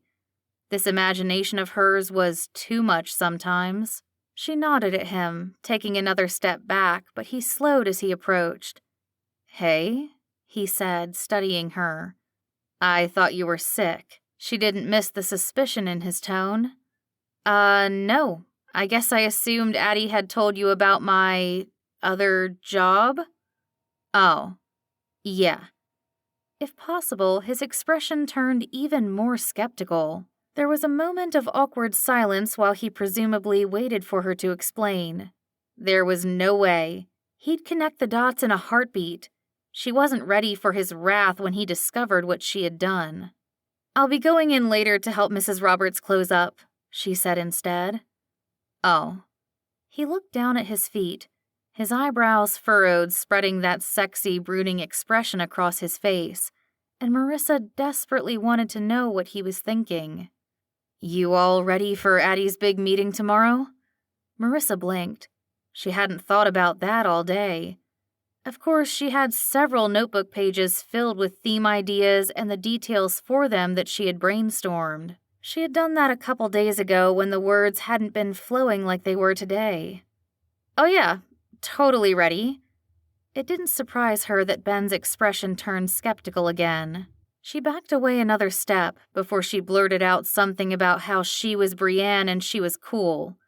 "Better get back to work. Have a nice hike." She waved and scurried down the trail. She looked back once to see Ben still watching her, and she hurried even faster, only slowing her pace when she tripped on a rock in the trail and nearly went pinwheeling down the rest of the way to her backyard. When she chatted with Ben on Love Hunt, it was fun, and she could forget he was the scowling boss who hated her. She had to find a way for Brienne to convince Ben that Marissa wasn't so bad. She dropped into the chair on her back porch and sighed. Well, really kind of panted, since she'd basically sprinted down the trail. She had totally lost her mind. Chapter 8. Ben made sure to get to Addie's house on the outside of town half an hour early. He did lose 5 minutes as he searched his phone for where he'd written down the code to her gate. As he drove up the steep road to her house, he wondered what it was going to be like driving up this in the winter. Addie and Tristan had stayed in a guest house out at the ranch house last winter whenever they had come, since this house hadn't been finished. He parked in front of their wide garage and then hurried up the front steps. He had to ring the doorbell since Addie never kept any of her doors unlocked. A second later, the door clicked and he pushed it open. "Hello?" "In the kitchen," she called. Ben slipped his shoes off and strode through the entryway. Addie's living room and kitchen were open floor plan, and she was standing at the island in the kitchen, chopping ingredients for a salad. He set the homemade loaf of French bread on the counter next to her. "You're early." She glanced up from her chopping. "There's something I wanted to talk to you about." He hadn't trusted himself to text her about it. If anything, Addie's situation made him even more vigilant about security. And he would hate it if Brienne being on Love Hunt got out because someone read Addie's texts. Weariness settled in her expression. "Ben, you can't possibly have a better option for planning Mom and Dad's party than Marissa. She's really good at—" "It's not that," he said hurriedly. "You're right." Addie's eyebrows jumped, and she stopped chopping. "I don't know if it's novelty or what, but her parties always bring in more business than usual." Addie's eyebrows lowered, and she resumed the slicing motion. "It couldn't be that Marissa is talented," she said dryly. Ben ignored the comment. He had his suspicions about her motives, so maybe convincing Addie that the diner would be in good hands, Marissa's hands, was the talent. He had to push it all aside for now. Marissa would be here any moment. She'd come into work the last couple mornings after taking the day off for her other job. She had seemed so sketchy about it. That other job was probably something like checking in on other businesses she had stolen from unsuspecting families. But talking about that with Addie was for another day. "You remember that woman I started chatting with on Love Hunt that I told you about?" he said. He sat down on a stool across from her. "Where's Tristan?" he asked as an afterthought. She nodded down the hall on the opposite side of the living room that led to the master suite. "In a meeting." "What about her? Did she turn you down?" Ben shook his head. "No, actually. She agreed, but I found out something surprising." Addie scooped up the tomatoes she had been chopping and dropped them into the bowl of lettuce and some other toppings. "That's great. What are you worried about?" She picked up some tongs and began tossing the salad. He pulled out his phone and tapped into the love hunt chat with Brienne. He held it out to his sister. "The woman I've been chatting with is Brienne Anderson." Addie squinted at him in thought before her eyes widened. Then she blinked several times. "What?" She set down the tongs. He nodded toward his phone and handed it to her. She took it and eyed the screen, her brows furrowing with every message she read, up to Ben guessing who Brienne was. "I guess that makes sense," she murmured. She had stopped scrolling, but she was still staring at the phone, and she'd begun tapping on the counter with the finger she'd been using to scroll. "I wonder what she's researching." She swallowed, gave him a forced smile, and handed the phone back. "Is something wrong?" he asked. "Did I do something wrong by forcing her to tell me?" She bit her lip and then shook her head. "I don't think so. You didn't realize." "You're acting like I did." He put his phone in his pocket. "I should bow out gracefully, right? I wanted to get to know her because I thought there was a chance for something more." Addie tilted her head and leaned forward. "What makes you think there couldn't be more because she's Brienne Anderson?" Her tone had taken on a fierce, protective sister-type tone. He laughed. "You believe in fairy tales too much. Just because you found an actual Prince Charming doesn't mean that everyone has someone famous waiting around the corner for them." She snorted. "No, just Roxy and Bellamy and Nash and Wyatt." "And Amber," he said, biting back a smile. "Yeah, Amber. Why do I always forget about Amber?" Addie shook her head as though there was too much in her brain, and that's why Amber Miller North didn't stick in there with the rest of the list. She put her elbows on the counter and leaned onto them. "Why are you even talking to me about this, Ben? It seems like you've already made up your mind about what you should do." "I like her." Ben folded his arms and leaned forward as well. "Our conversations haven't really been about anything, but I feel something." Addie grinned. "What are the chances that you'd randomly meet up with her?" "You should ask June that. She probably knows how the algorithm works that put her in my matches." Addie waved away his logic. "Stop boiling things down to a step-by-step recipe for success. I'm not at all surprised that you chose Love Hunt. It goes right along with your plan. Meet a woman. Check. Date the woman. Check. Propose. Check. Run the family diner forever and pass it on to our children. Check. I've never been on it. Is there a checklist in that app? I bet there is." "There is not," Ben said defensively. There was a database of articles that felt a little bit like an instruction manual for love. A bell went off and Addie pulled her phone from her pocket. "Marissa's here. You're both early birds today." She tapped a button and the lock clicked in the entryway. "Don't tell her about this," he said in a hushed voice. Addie looked up from her phone and scowled. "Why would I tell Marissa about this?" She clenched her jaw, and he was seconds away from getting another lecture about his non-relationship with Marissa. How could Addie miss all the suspicious stuff Marissa did? "Because you guys are besties now, right? This is none of her business." He stood from where he'd been sitting at the counter listening as Marissa's footsteps came down the hallway. Addie laughed and then cut it off. Sure. She rounded the island to greet Marissa, who was coming into the living room, a bakery box in her hand. "I got dessert from Bellamy," she said, holding it up. Ben tried not to scoff. It was a brown-nosing move for sure, even if the ranch house was on the way out here. What better way to keep Addie thinking they were best friends and butter her up for when Marissa made her move and asked to buy the diner? Addie squealed as she took the box from Marissa and peeked inside. Homemade donuts. I love that woman. She took the box with her back to the kitchen. Within a few minutes, she had dinner set up on the table and had instructed Ben and Marissa to sit as she took a seat at the head of the table. Ben and Marissa sat on opposite sides. Before they got to Marissa's theme ideas, she went over dates with them, and once they had chosen one that Addie said she'd confirm with her parents, they went over the guest list. Addie had that already prepared for Marissa, so Ben watched as she scanned the list for a moment before tucking it into her notebook. Okay. Addie clapped and eyed Marissa excitedly. Now, I can't wait to hear your theme ideas. Marissa nodded, flipping to a page marked by a paperclip in the notebook. I have 3 solid ideas based on what we've talked about, and some food ideas, invitation ideas, for those 3, so you have an idea of the vision on each one before you decide. Then, if you're not into those ideas, I have another list of themes I think would be great, but I haven't worked out most of the details on those. She kept her focus on Addie, which was no surprise to Ben. The surprise was that Addie had thought to bring Ben in on this meeting at all. Likely, Jerry or Bellamy would provide the food for the event so that Ben could be a guest for his parents, so he wasn't here to provide input on that. He did straighten to try to get a better look at Marissa's notebook.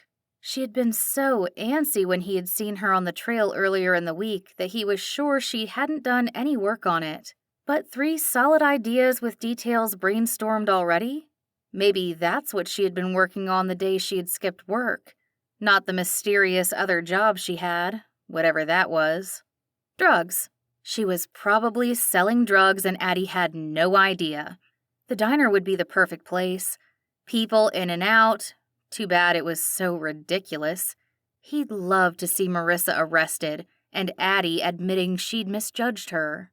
Please, Ben, share with us how you're already disapproving of the ideas Marissa hasn't even told us about yet. Ben blinked and turned to his sister. What?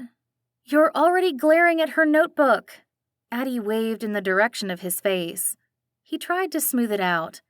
No, he had been considering the possibility that Marissa was a drug dealer. She definitely didn't use drugs. He'd have noticed the signs. Sorry, I was thinking about something else. He opened up the Notes app on his phone, prepared to take notes on these ideas. Maybe Addie had invited him because he was co-owner, but he was going to show them both how involved he could be in something important. Addie pursed her lips and glanced at Marissa, but didn't say anything else. She turned back to Marissa, grinning again. I can't wait to hear your ideas. Give me your top one first. Marissa looked between Ben and Addie, pink appearing on her cheeks before she dropped her attention to her notebook.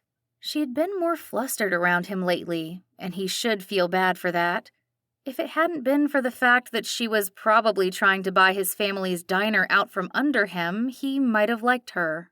So my top choice would be a Friends theme. Addie squealed, interrupting whatever Marissa had been going to say about how she was going to work friendship into the party and why that would be a good fit. That's perfect!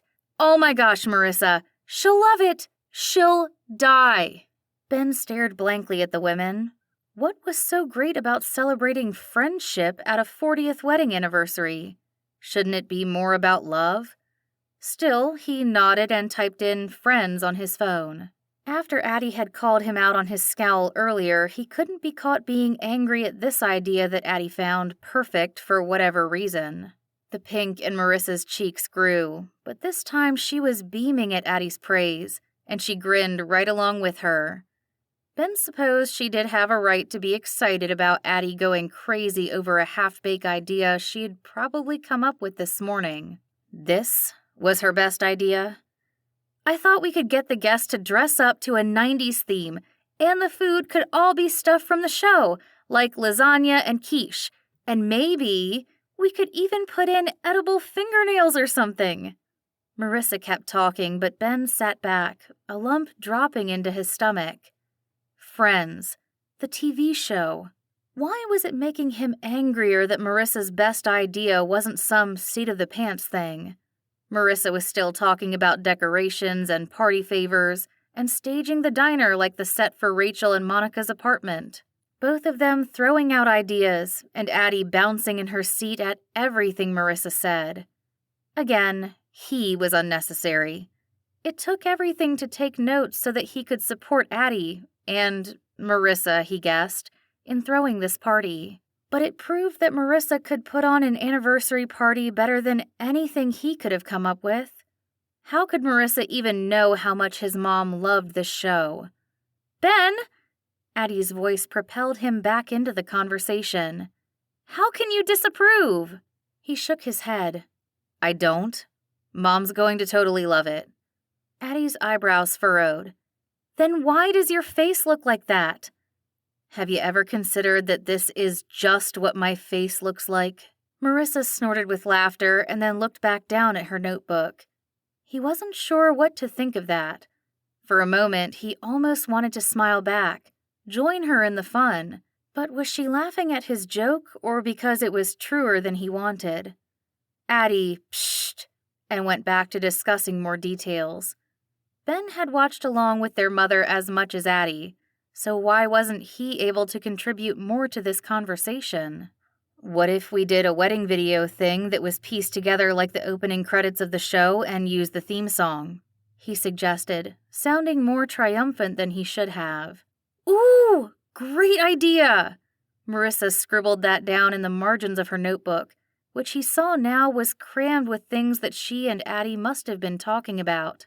Warmth at her praise ran through his chest before he put a stop to it.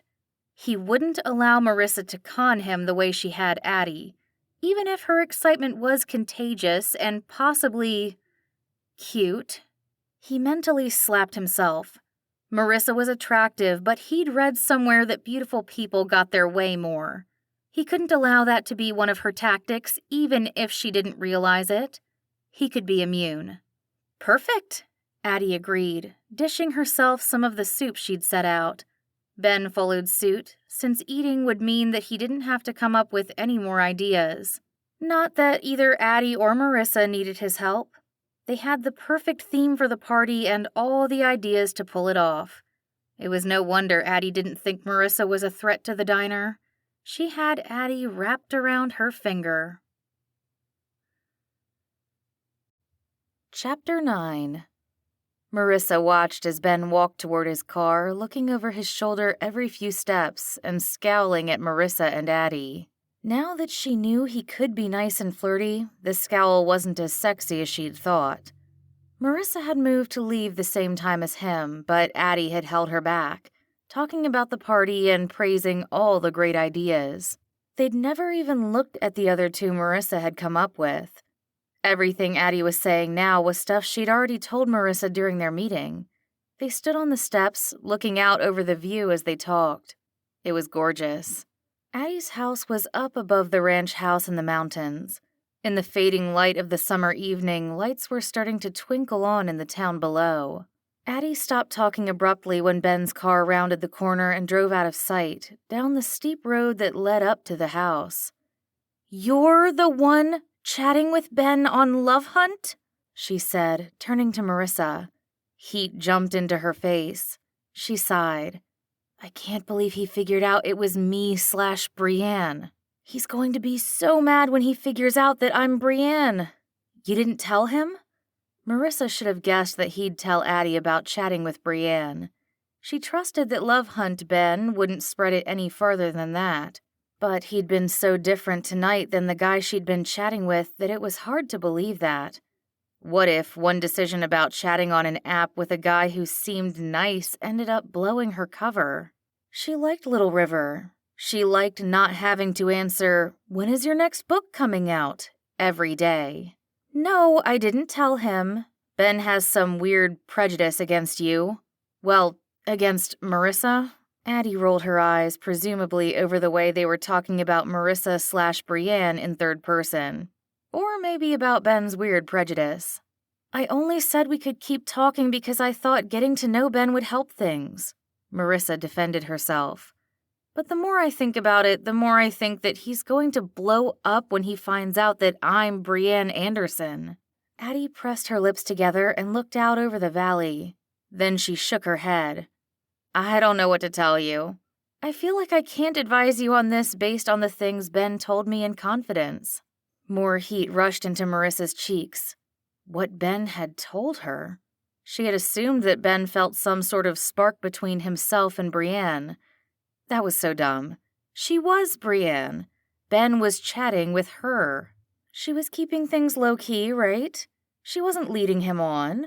She was trying to get to know him, trying to figure out how to forge a better relationship between them. Sure, she enjoyed this side of Ben and had pondered how their relationship might be different if that sexy glare wasn't always directed at her, but not like romantic. Well, not much. He's nice to me on Love Hunt, she said softly. Addie took her arm and pulled her closer, then squeezed her in a side hug. That's definitely a good thing. I'll let you and Ben figure this out and try to stay out of it. I'll be in Ladreau by next week anyway. They began the walk toward Marissa's car, an SUV she had leased when she'd decided to move to Little River for a while. How is Alice? Marissa asked. She's texting me, and they seem like real invested texts, so that's something. She sounds good. I hope it's for real.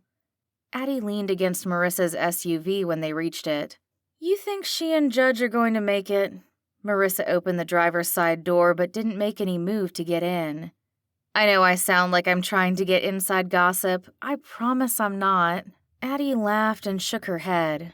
I know you understand. Very few people recognize me on the street. I don't need a gate and a high-tech security system the way you do. She gestured around her, casting her friend a sympathetic glance. Addie shrugged. It's worth it for Tristan. And when we're home, here, it's not as worrying. But you know how easy it is for people to invade your privacy, even if it's not at the same level as me. I guess. She straightened.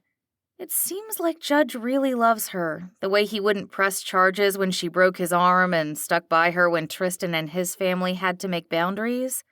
I'm crossing my fingers. Marissa reached over and hugged her. Me too. And I'm glad tonight went well. Maybe we can believe that Ben actually thinks this is a good idea. He does, Addie huffed. I don't know what his deal is, but I'll try to find out. Every time I complain to him about you guys' relationship, he says the diner was meant to stay in the family. It still is in your family. I'm not going to change that. Marissa had said this 1,000,000 times.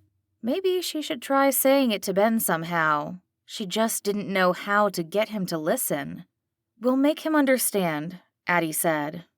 Yes, they would.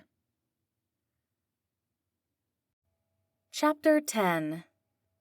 The next day, for the first time since Ben had messaged Marissa on Love Hunt, she initiated a conversation. Tell me about your diner, she typed when she took her first break of the afternoon. Delaney, who was home from Laramie for the summer, could handle the handful of mid-afternoon customers for 15 minutes. Ben had mentioned that he usually took a quick nap after getting off, but she wasn't sure how long quick was. A quick nap to Marissa was an hour. For her mom, it was 15 minutes. How the woman even fell asleep that quickly, Marissa didn't know. Her brain always churned with too much to settle in that short amount of time. Although sometimes meditation apps could help it go a little faster. She clicked out of Love Hunt and opened up her manuscript while she waited. Though the writing had been going better, it had slowed to a crawl after her big day. She was still on the high of crossing 10,000 words, so she wasn't worried too much about it yet. That would all fade soon, and she'd be back to struggling. But the story had a much better structure now that she could limp to the end of it if need be. She got 3 sentences in before she got a notification for Love Hunt.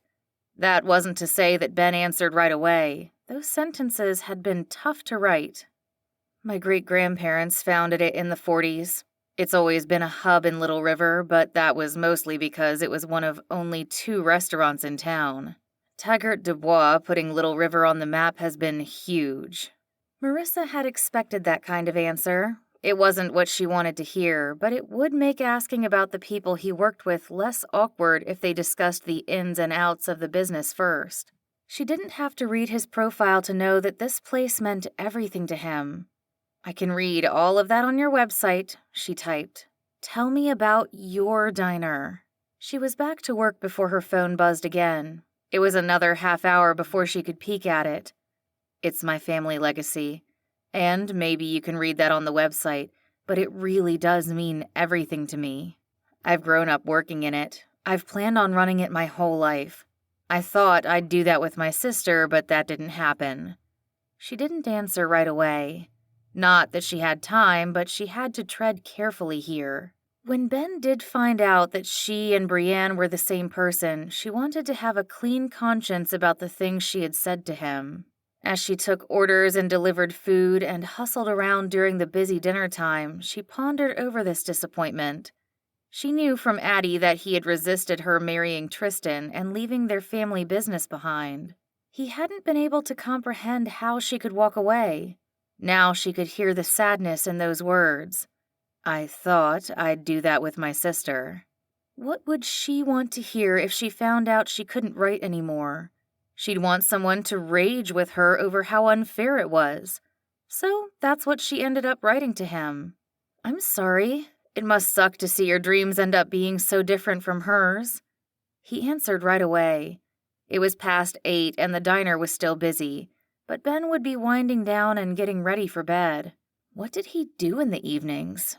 In the summer, so many of the things going on around town didn't even get going until 7 or 8 o'clock at night. It was no wonder he had to turn to online dating with his schedule. It really was. She had to stuff her phone back in her pocket, but another message came through right away. She looked at it while walking back to the kitchen to pick up an order that was ready. "I had a hard time accepting that my sister wanted something different. I'm still not sure where we go from here with the diner. Trying to work that out." She delivered the most recent order and made her rounds, checking on the tables. A family came in and took the big corner booth, the younger kids kneeling on the bench and pointing at the pictures that surrounded it. Marissa grabbed the menus and silverware and headed their way, recognizing Katie Sutton. They couldn't have all their kids with them. She remembered Mrs. Townsend mentioning them on a blog post about Amber and Drew North. Weren't there 10? The family had moved back to Little River in the last 6 months, and Marissa had seen them a handful of times since. "Missing a few people?" she commented with a smile as she set the silverware and menus on the table. Katie nodded. "Yeah, the older boys are off with friends, so the younger ones get a treat." "Busy tonight," she commented, glancing around. "Always, it seems like. Summer. Don't worry, we have plenty of fries to go around." She winked at 2 twin boys who sat on either side of Katie's husband. Marissa couldn't remember his name, only that he did some kind of work for his famous brother-in-law, and that's why they'd been able to move closer to Katie's family. "Are you hiring?" Katie asked. "My second one, Cash, hasn't found a summer job yet. He was a server at some place in Fort Collins last year while he went to school. He's talking about going back because it's easier to find jobs." She was smiling, but Marissa didn't miss that she wanted her son home for a few months. "It's been on the list of things to talk to Addie and Ben about," Marissa said. Truthfully, she was going to talk to Addie about it, but this might be a good way to show Ben that she respected that this was his diner, even if Addie owned half of it. He was the one running it. "Leave your number, and I'll text you once I've brought it up, then Cash can come in and fill out an application." "Perfect!" Katie clapped her hands. Marissa got their drink orders and then checked her tablet to make sure there weren't any tables that needed anything. It seemed that she and Delaney had things handled for the moment, so she stepped into the kitchen and opened the Love Hunt chat to answer Ben. "What's in store for the future, then?" she asked. This was the best chance she had at finding out what Ben thought of her. "I don't know," he replied. "There's a temporary manager here filling in for Addie until I figure things out. The more temporary, the better." Marissa stood there in the doorway, stunned. She tried to shake herself out of it. She had known since day one working here that Ben didn't like her. They had survived the last year and a half by hardly speaking to one another, for heaven's sake. So why did it sting her to hear him say it so bluntly? Because she knew two Bens, the same way he knew two different people. But both of those Bens didn't like Marissa, and that hurt. "More customers in," Delaney said, pushing through the door and surprising Marissa. "It's gonna be one of those nights where we're going right up until close." She gave a huff. Marissa straightened from where she had been leaning against the wall, putting her phone away without answering.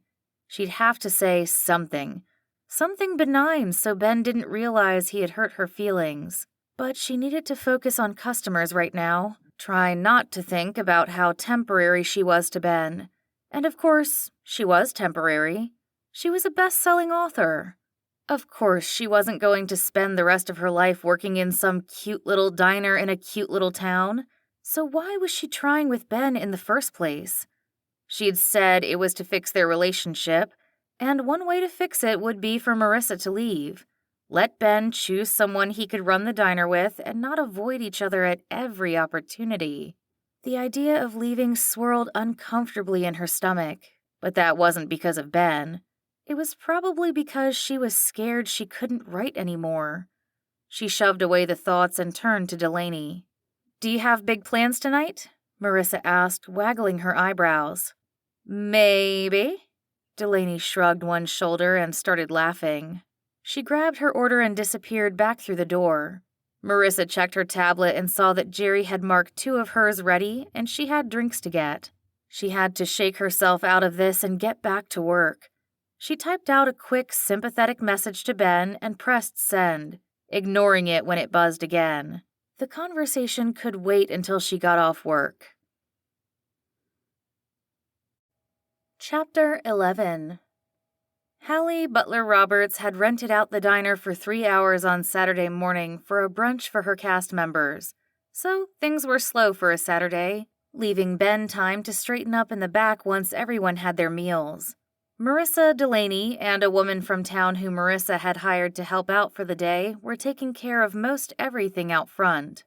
The kitchen doors swung open and Marissa came through. Ben straightened from where he was scrubbing the counter and met her eye. "Need something?" he asked. Jeez.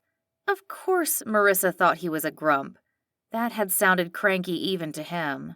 He didn't have to be a jerk to Marissa, even if she might be eyeing investing in the town by buying this restaurant. He'd spent many a day pondering if Marissa had enough money to do something like that. What was her other job?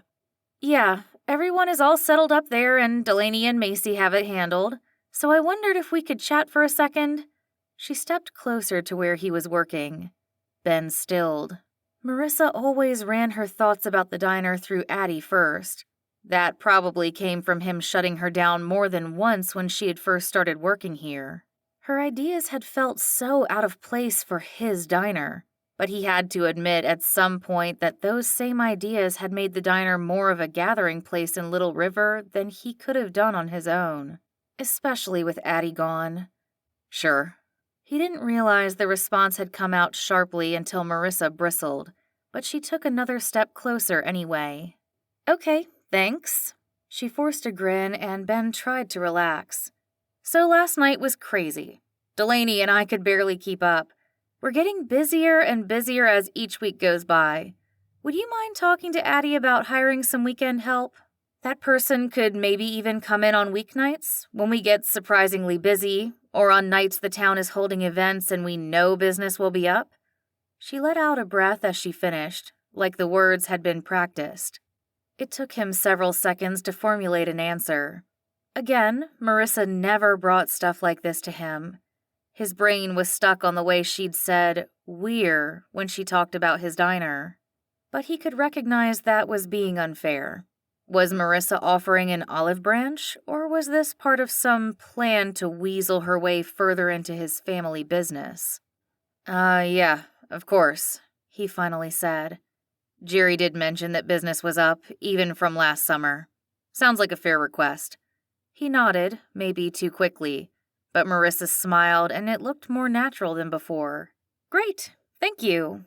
Katie Sutton mentioned last night that her son is looking for a job, so that's something to consider." He's here for the summer, so you wouldn't have to worry about him wanting to stay on." "He'll have to put in an application," he said. Marissa was talking before he even finished. "Of course, that's what I told her last night." Ben went back to wiping down the counter. "He goes to CSU, doesn't he?" Marissa leaned a hip against the counter and nodded. "I think so. At least he's in Fort Collins." "Don't know if I can hire a ram," Ben muttered, smiling to himself. "Oh, yes, it sucks. To be a CSU ram," Marissa sang softly under her breath, chuckling. Ben's head snapped up. "You went to UW?" Come to think of it, he didn't even know where Marissa was from. Hadn't bothered to ask Addie much about her. He'd objected to Addie hiring her on principle. Marissa's face turned red and she dropped her gaze. No. I knew people who went to Laramie. I went to Northwestern." She took a step back, retreating the way she had when he had met her up on the trail. "Oh." He nodded slowly, going back to wiping in a mechanical motion. He'd scrub the pattern off this old countertop in a second if he wasn't careful. How did she know people from Laramie? From her time in Little River? He opened his mouth to ask, but she jabbed her thumb toward the door. "I'm gonna go check on things again. We want to make sure this crowd is happy." She forced a laugh and retreated a few more steps. "Let me know what you and Addie decide about hiring someone. I told Katie I'd text her when you decided." "Sure," he said, frowning as she scuttled out of the kitchen. He pulled his phone from his pocket, ignoring the slight disappointment that Brienne hadn't answered his question from earlier that morning. He wanted to text Addie while he was thinking about it. "Call me sometime this afternoon. Well, my afternoon. We need to talk about hiring a few people." He didn't ignore a small swell of embarrassment. Jerry had talked to him last week about the books and mentioned that things had been busy in the evenings for Marissa and Delaney. Why hadn't Ben thought to ask her what she thought? Because even though Addie had hired Marissa as her manager, Ben had never seen her as part of the diner managing staff. She was just another employee to him, like Delaney, when the truth was that if it had been Addie, he would have talked to her right away. Marissa might be temporary, but it wasn't fair of him not to give her the respect she was due for the work she did. He could still be cautious about her motives at the diner while supporting her efforts. He sighed and leaned back against the other counter. He'd been more than cranky since Marissa showed up, taking out his bitterness at Addie walking away from their family business on her. If Addie hadn't hired Marissa, it would have been someone else. And even though Ben wasn't quite sure everything added up with Marissa, he had to stop acting like a jerk. Chapter 12. And just like that, her writing funk was back. Marissa despised the fact that writing was so tied to her emotional state, but it had been like that since she had started writing seriously. Probably before, but she hadn't taken note of the times she had stopped writing because she was going through something. She despised even more that something Ben had said put her into that funk. Something obvious and true.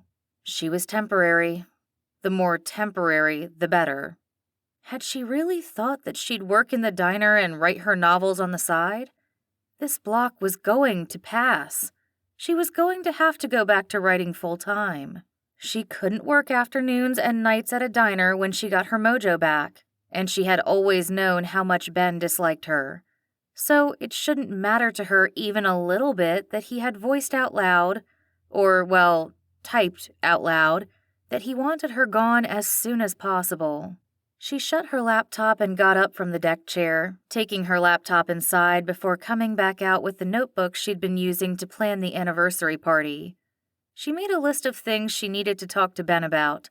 Temporary or not, she was going to make him understand that she got that the diner was a Mays family thing. She'd already located several furniture items that would work as decorations in their friend set, but she wanted to run it by someone, by Ben, before she gathered them all up. She also needed to know where they could store the stuff. Addie and Tristan rented out her house in town, but it was empty right now. Maybe they could stash some things there. She made a note to ask Ben about that as well. She, Jerry, and Bellamy had already met about the food, so that was taken care of. Invitations were on the printer and should be done next week. She sighed. There was nothing to work on now. She was too organized. She opened the Love Hunt app, even though she had no desire to chat with Ben right now. Why didn't she cut things off? She'd never expected to date Ben, right? She hadn't expected that, so why was she so bugged? She'd pretend like this was a different Ben, a character, and Brienne was another character, and Marissa would observe the interaction for research purposes. She wouldn't talk about things that would help Marissa's relationship with the other Ben. She had totally lost her mind. I want to know more about your 5-year plan, she typed. Every profile on Love Hunt had one. Hers was one line, retire to the country. He was working, so much like their chatting conversations, his answers would be sporadic until he got off. Then hers would be sporadic.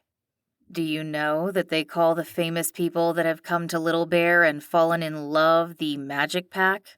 Like the Rat Pack back in the day, or the Brat Pack. Marissa laughed. Of course she knew this. Instead, she typed, "This seems off topic." He sent back a laughing emoji.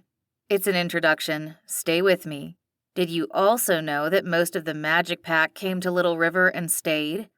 Amber and Drew North don't live here, and technically, neither do Tristan and Addie. Out of all those rich and famous people, all but 2 live in this crazy little town. Addie had deserted him. She and Addie had discussed this at length, hypothesizing that as the reason he had taken such a dislike to Marissa from the get-go. So you feel like the responsible one? The one who needs to stay because she didn't? No, not anymore. My point was actually that there's something special about Little River that draws people and maybe that holds people. I don't want to leave. I want this to be the place I raise a family and share with them the things I had, the community, the people, this diner. It's a special place, she typed, staring into the trees behind her cottage. She pictured Ben at the diner with a couple little boys dogging his steps. Little boys on stools next to him as they made triple-layer chocolate cake, batter all over their clothes. Little boys following behind a faceless woman, one holding on to menus and another with silverware. Why little boys, she wondered, but she smiled at the trees. Did Ben imagine those things? Because thinking about it made Marissa sort of long for those kinds of roots. She'd lived in Laramie with her mother through most of middle and high school, but as a professor, her mom had also had other teaching positions in other places. Their roots were entangled together, and that was enough. Thinking about Ben's imaginary little boys, though, she wanted more. Do you think you could retire to Little River? Ben asked. She didn't know if the length of time it had taken him to type had been because he was busy at the diner, or because he had spent a while thinking about if he should type it or not. Her answer was going to mean more to him than it really did, but Marissa didn't want to lie. She'd found a home in Little River, had known that a few months into coming. I could. Chapter 13. It was just conversation. Ben couldn't allow himself to read any more into it than that. Whether or not Brienne retired to Little River, their lives were too different to match up in the end. So whenever that little voice started listing off the Magic Pack, it sounded a lot like his sister. He'd remind himself it was just a conversation. He slid a pan of his chocolate cake into the oven. It had been a popular choice today. He had checked the social media when he had had to start another batch, wondering if the woman they'd hired at Bellamy's recommendation had posted something about it. But there was nothing. Must be a chocolate day for people. It was Monday, so perhaps that was the answer. Ben? He looked up at the sound of Marissa's voice. He forced himself to keep a neutral expression and no glaring. She'd come in first thing to talk about some stuff for the party with him, and it felt like she was trying to work on their relationship. He had no idea why, after almost 2 years of working together, but he'd do his part. He pulled out his phone and tapped pause on the Marissa Anderson audiobook he had been listening to. Addie had recommended he read Heirs of Eternity first. Yeah? He asked. There's someone out here who wants to thank the chef? Marissa raised her eyebrow, and he almost laughed at her expression. It had all the sarcasm he would expect from someone in a diner, of all things, asking to speak with him. I'm not a chef, he said dryly. She shrugged. Want me to tell him you're busy? He straightened and put his hands on his hips. What would Addie tell me to do? She'd tell you to go out and say a few things and be friendly, that it couldn't hurt. Marissa leaned back against the kitchen door, ready to leave. He should feel bad for how often she retreated in his presence. He wiped his hands on a towel and headed toward the door. All right, then. She smiled and led the way to the corner booth, where a tall, skinny man sat on one side. A plate of ribs, fries, and the family pasta salad, a recipe Ben had perfected the last couple years, sat almost finished to one side. He stood when Ben approached, holding out his hand. Hello there. Thank you for taking a moment of your time for me. I had to tell you how superb the food was. He grinned in an over-the-top way that put Ben immediately on edge. That and the faint accent. Really faint, but in a way that his American accent sounded off. He glanced over at Marissa, who was a step or two behind him, like she was walking away. Her brows were furrowed and her head was tilted to one side. She caught it too. She moved back forward, coming to stand behind Ben's right elbow. It was a protective stance, something Addie would do. Thanks, I appreciate it. Ben pulled his hand away and forced his own smile. The kind of meal I expected here in Wyoming. But the taste and service was far beyond my expectations. I'll be writing about this place on my blog and giving it as many stars as I possibly can. If possible, Ben tensed more. This wasn't a regular customer traveling through. It was a reporter. Marissa made a soft, indignant sound from beside him. Surprisingly, her loyalty was endearing. We appreciate you spreading the word, Ben said tightly. Mind if I ask a couple more questions? For my article. The man's eagerness was a charade. Ben would bet money on that. Trying to look like a wet-behind-the-ears reporter. Sure. He didn't know how to extract himself politely, yet without getting a bad review for not cooperating with the man. And another shock came to him when he didn't blame Marissa for the situation. From her expressions during the conversation, she was as surprised and as wary as he was, and she'd stuck by him. He leaned down toward her, getting close to her ear so the reporter couldn't hear him. Look him up, he said in as quiet a voice as possible. Marissa gave a short nod and relaxed against the side of the booth, pulling out her phone. Does your sister still work here when she's in town? The man asked. He gave a half smile, contrived, and added, I'm going to get a lot of hits just typing her name in the post. Might as well give it depth. He shrugged. Ben clenched his jaw, and then he felt Marissa's hand on his arm. Addie is still very involved, Marissa said, her voice as cheerful and contrived as the reporter's. The diner is a big part of the Mace family. She left it at that, short, to the point, but with no personal information that the reporter was digging for. He glanced between Ben and Marissa. Is she in town now? Marissa leaned forward, dropping her hand from Ben's arm and giving the reporter a regretful smile. She lowered her voice, sounding conspiratorial. You understand that we can't talk about her schedule, right? It would probably get Ben arrested. You wouldn't believe how uptight the Royals are about security details. Marissa rolled her eyes like she thought this was silly before she leaned back, slipping her phone into Ben's hands from behind her back. Again, she handled the question in a friendly manner, in a way that sounded natural, and the reporter was buying it. He nodded along. Yeah, of course, he said. Ben looked down at the phone and forced himself not to react to seeing the name of a reporter from Ledreau. He had a blog all right, and also a byline with La Récolte, a Ledreau newspaper that was known for its criticism of Tristan and Addie and the rest of the royal family. What we can tell you, Ben glanced around as though royal bodyguards might pop up, is that Addie and Prince Tristan are coming to town for Little River Days. I thought I saw that on their schedule, the reporter said, nodding enthusiastically, but with a hint of frustration. Right, but they'll be coming to town 2 days early for my parents' anniversary party. Triumph flew across the man's face. Cool. Maybe I'll swing back into town. Thanks. Ben nodded. I have to get back to cooking. Good to meet you, and thanks for the kind words. He reached out and shook the man's hand again before he and Marissa headed back for the kitchen. I cannot wait to watch him skulking around town when Addie's still going to be in Ladreau, Marissa said, the minute they stepped back through the kitchen doors. She covered her mouth and her shoulders shook. What a scumbag! Sorry about that, I should have vetted him. Ben waved it off. Who would think you'd need to vet random customers? Besides, you handled that well. I don't think he even realized how little information you gave him. Her cheeks pinked. I, have to do some PR for my other job sometimes. He wanted to ask what it was, but she was so jumpy about it whenever it was mentioned that he didn't think she'd give him a straight answer anyway.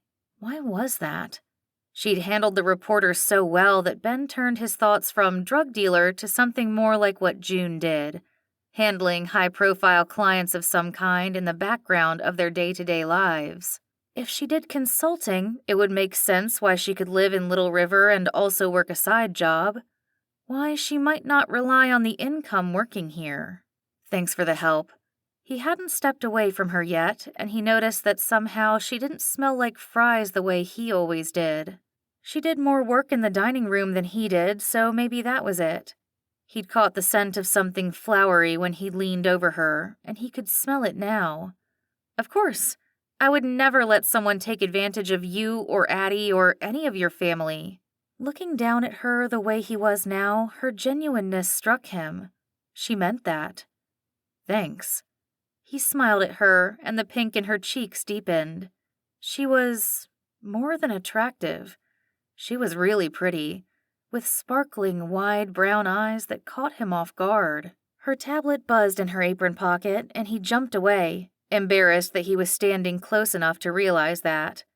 I'd better get that. She spun around, not making eye contact as she fled the kitchen. He watched the door swing shut, frowning at it. Something had just happened between him and Marissa, and he thought he might want to be her friend. Was she reeling him in too? Chapter 14. Ben never came by the diner after he got off, so it surprised Marissa when he came in at 3:30 about an hour after he had left. Do you have a minute? He asked. Marissa nodded, gesturing to the 2 tables with customers. She forced herself not to think about what had happened in the kitchen earlier. She had been thinking about it too much already, and letting her brain idle on it in Ben's presence was a bad idea. We shouldn't hit the dinner rush for another half hour or so. She led him back to the kitchen. Jerry was in the office since things were quiet. Addie wants to hire 2 more servers, he said, once the doors closed behind them. She says the second one can be a fill-in like you thought, but that we'll need them full-time during Little River Days if the numbers hold up. She thinks they'll probably even climb this year. I agree. Marissa could only hold his gaze for a second before dropping it back to the floor while she talked. Earlier, he had looked at her differently than he ever had, like he might be considering her. There hadn't been any suspicion in his eyes for the first time.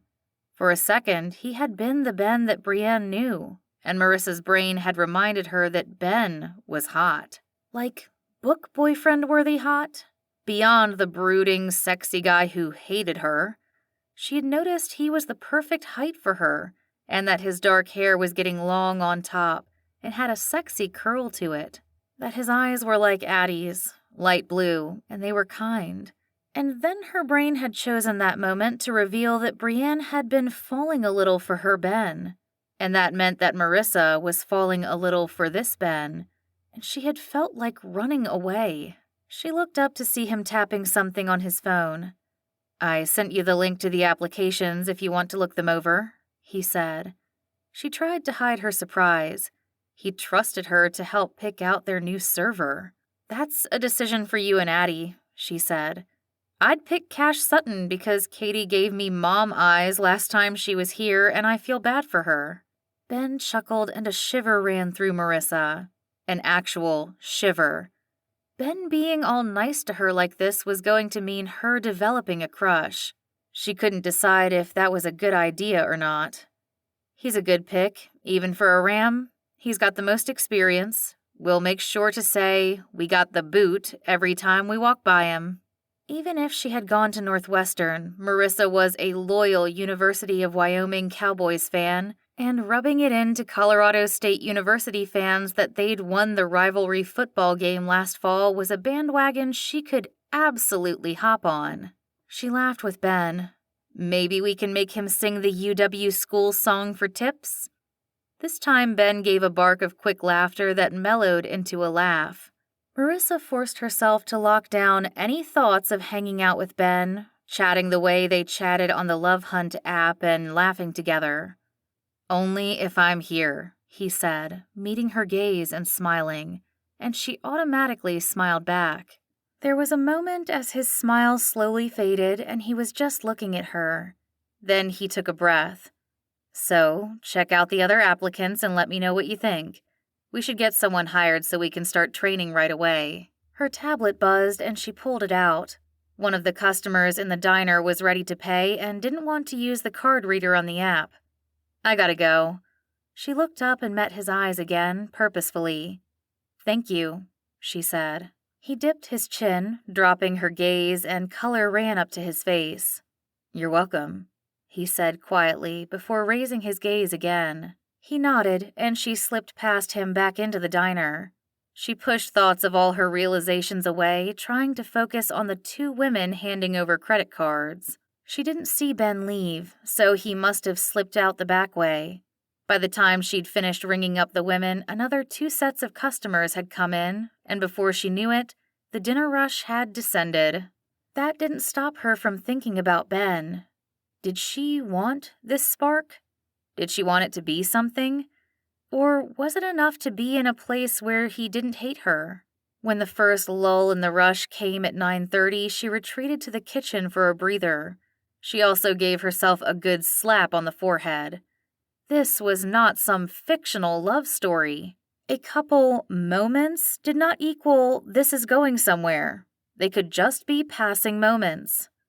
"Your conversations on Love Hunt aren't just moments," Brienne said. She also wiggled her eyebrows suggestively. Oh, great. Now Marissa had a separate personality. She pulled out her phone to see if she had any messages from Ben on the app. Instead, she had a text from Ben. "Addie agrees we should hire Cash, so we'll pick one other person. You want to tell him, or should I?" "Go ahead. You're the boss. You're a manager, and you'll be his supervisor. His number's on his application." Marissa grinned. When she had first started chatting with Ben on the app, she'd worried more than anything that it would blow up before it could do any good. But something had changed between them. Maybe this could work out after all. Chapter 15. It was easy to picture the grin that had probably slid onto Marissa's face when Ben told her to call Cash to let him know he had the job. A little voice was still nagging that this all might be part of Marissa's master plan to take over the diner. But maybe it was time to trust a little bit, too. She'd thanked him today for something so simple, asking her input on an employee she would have to work with. It was the bare minimum for someone who was running the diner with him, but he'd been treating her like another server who would come and go, despite the responsibilities she shouldered. That was embarrassing. The next morning and early afternoon were busy at the diner again. Marissa and Ben had barely talked. Little River was starting to fill up with guests coming in for Little River days. Marissa did come and get Ben a couple times, but only because old friends had stopped by and wanted to say hi. He'd even caught her checking over her shoulder when she'd left him with a woman he had dated his senior year. Ben had smiled and waved her off, and her eyes had flashed. Jealousy? The woman was married with 3 kids, but Ben smirked anyway. He ended up at the diner for an extra hour, And that night, he ordered dinner on the diner app that Addie and Marissa had talked him into last summer to order food to go. One of the many things he hadn't given Marissa credit for that had really worked out. He felt a little stupid going into the diner after he'd gotten off, especially 2 nights in a row. But Jerry was making his special Kahlua pork, and Ben had to drop off the anniversary party invitations anyway. Addie had texted him earlier asking if he could. Marissa had thought she could get away that evening, but things were too busy for her to leave Delaney. They needed to get Cash trained as soon as possible. His phone buzzed, and he expected a message from Brienne. Their chats had been slow the last couple days, so maybe she was in a writing zone. She had mentioned that sometimes she could go off the grid for days if she was in a flow. It was actually Marissa. "Did you seriously use the app you despise to order dinner?" This was followed by multiple laughing emojis. "Here's a confession," he wrote back, warming at the idea of texting Marissa in this friendly way, like they were actual friends and not rival colleagues. "I may have judged many of your good ideas unfairly. Next time, text me. You're the owner, for heaven's sake. That should come with perks." "Got it. I'll bring the invitations over when I come to pick it up. They turned out good." Her next text came several minutes later and with a skeptical-looking emoji. "Where is Ben and how much is the ransom? I'll see if Addie wants to pay it." He laughed. "I'm turning over a new leaf." Another several minutes went by, reminding him of how his chats in the evenings with Brienne could sometimes be sporadic when she was into her writing. Marissa was probably running around trying to keep up with all the customers. "Anything specific spur the change?" "Realizing that I misjudged you, and I'm sorry. I'm protective of the diner, and you showed me the other day that you are too, and of my family. Just..." He paused, wondering if he should be this honest.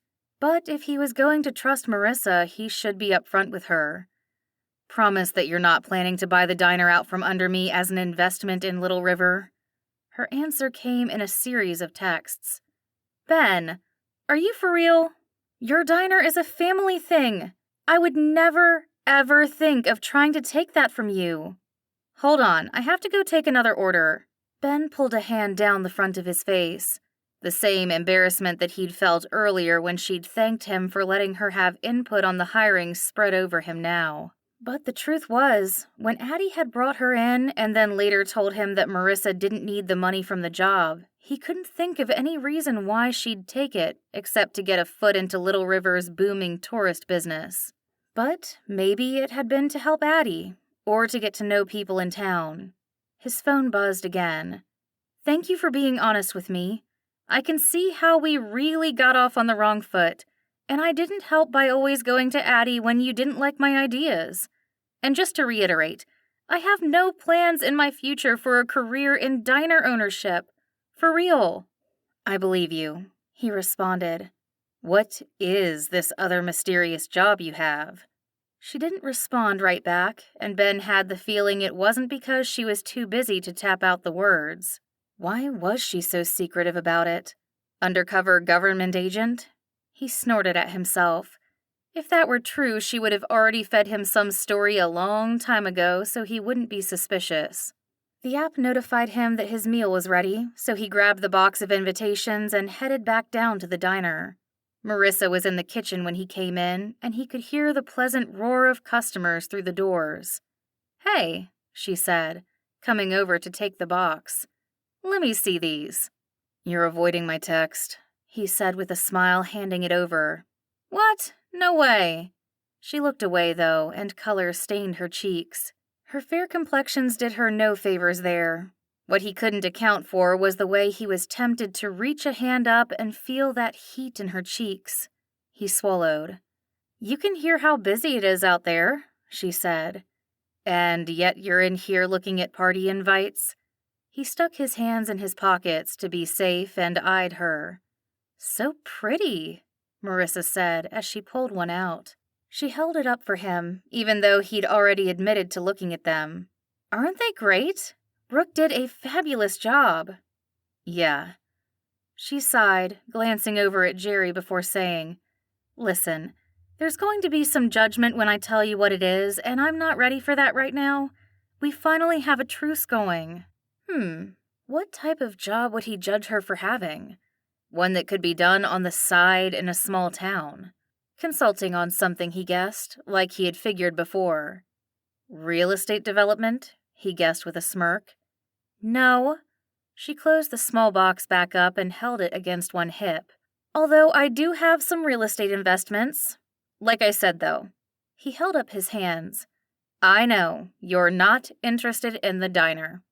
The real estate investment part had him intrigued, too. From the beginning, Ben had wondered if she had some wealth. It was the reason he'd let himself believe she wanted to buy the diner and have a piece of Little River tourism in her portfolio. This confirmed it. But investments, plural? How much money did she have? Her cheeks were deep red at this point, and she jumped, reaching into the pocket of her apron for her tablet. Okay, I'm going to put these in the office, and then I have to get back out there. I'll see you tomorrow, Ben. Unless you want to come help wait tables. He laughed, but couldn't help continuing to scrutinize her, even as she backed toward the hallway. No thanks. I'm going home to eat my dinner in peace. She nodded at the back counter where she had written his name on a takeout container. It's back there. See ya. She didn't wait for another response from him before disappearing toward the office. Ben turned to pick up his dinner and caught Jerry's eyes. Do you know what her other job is? He asked. Nah. Jerry shook his head and cast Ben a confused look. What does it matter? Why is it such a secret? She's not dealing drugs out of here, is she? He joked. Jerry chuckled and shook his head. Like she said, doesn't sound like a secret, just something she's wary of talking about with other people. Why did Ben care so much? Perhaps he'd been mistrusting of her for too long, and now that he was letting some of that go, he needed something else to focus on. Should he be focusing on Marissa, though? He couldn't deny the spark of attraction he'd pushed away a few times, and based on their past, he wasn't sure it was a good idea to want more. He grabbed his dinner and headed back out the door. It reminded him of the way he had pushed on Brienne's secret and then had to backtrack. He shook thoughts of Marissa's job out of his head. He didn't want to make the same mistake. He hadn't realized how tense the atmosphere had been between them until it relaxed. He messaged Brienne when he got home, asking how her work was going. Slow, she answered after several minutes. The words aren't coming like I want them to, but I feel a groove coming on. How close are you to finishing? She had told him last week that her publisher was on her case about getting this book to them. He started into his dinner while he waited for a response. Another 10K words, maybe? The whole thing is terrible, but hopefully I can salvage it in the revision stage. Ben took the first bite of the pork. He followed the same recipe Jerry did. They had to for consistency at the diner. But somehow when Jerry made this, it was always better. Most of that message went well over my head. She sent back a laughing emoji. Sorry, maybe 30 pages or so. Very close. I bet you're ready to be done. Ben scooped up some rice with his next bite, leaving the app open and turning on the Rockies game. So ready, but I'm also worried about how difficult this book was and what that means for my future. If there's anyone who understands worrying about the future, it's me. I'm sorry about that. He had finished with his dinner by the time she replied, and he hoped that meant she'd crossed off another few pages. You're worried about your diner? I thought business was really good in Little River right now. He thought about Marissa and her secret job aside. Maybe it was more long-term than he thought. Maybe finding a wife to take her spot wasn't the urgent task he thought it was. If they could be friends, real friends, it took the pressure off him to settle his future right away. I'm not worried anymore, he said. Chapter 16. Marissa should be embarrassed by how much writing she got done that night when she got off work, and then how productive she was the next morning. She was already halfway through the 10,000 words she had told Ben she needed to wrap things up.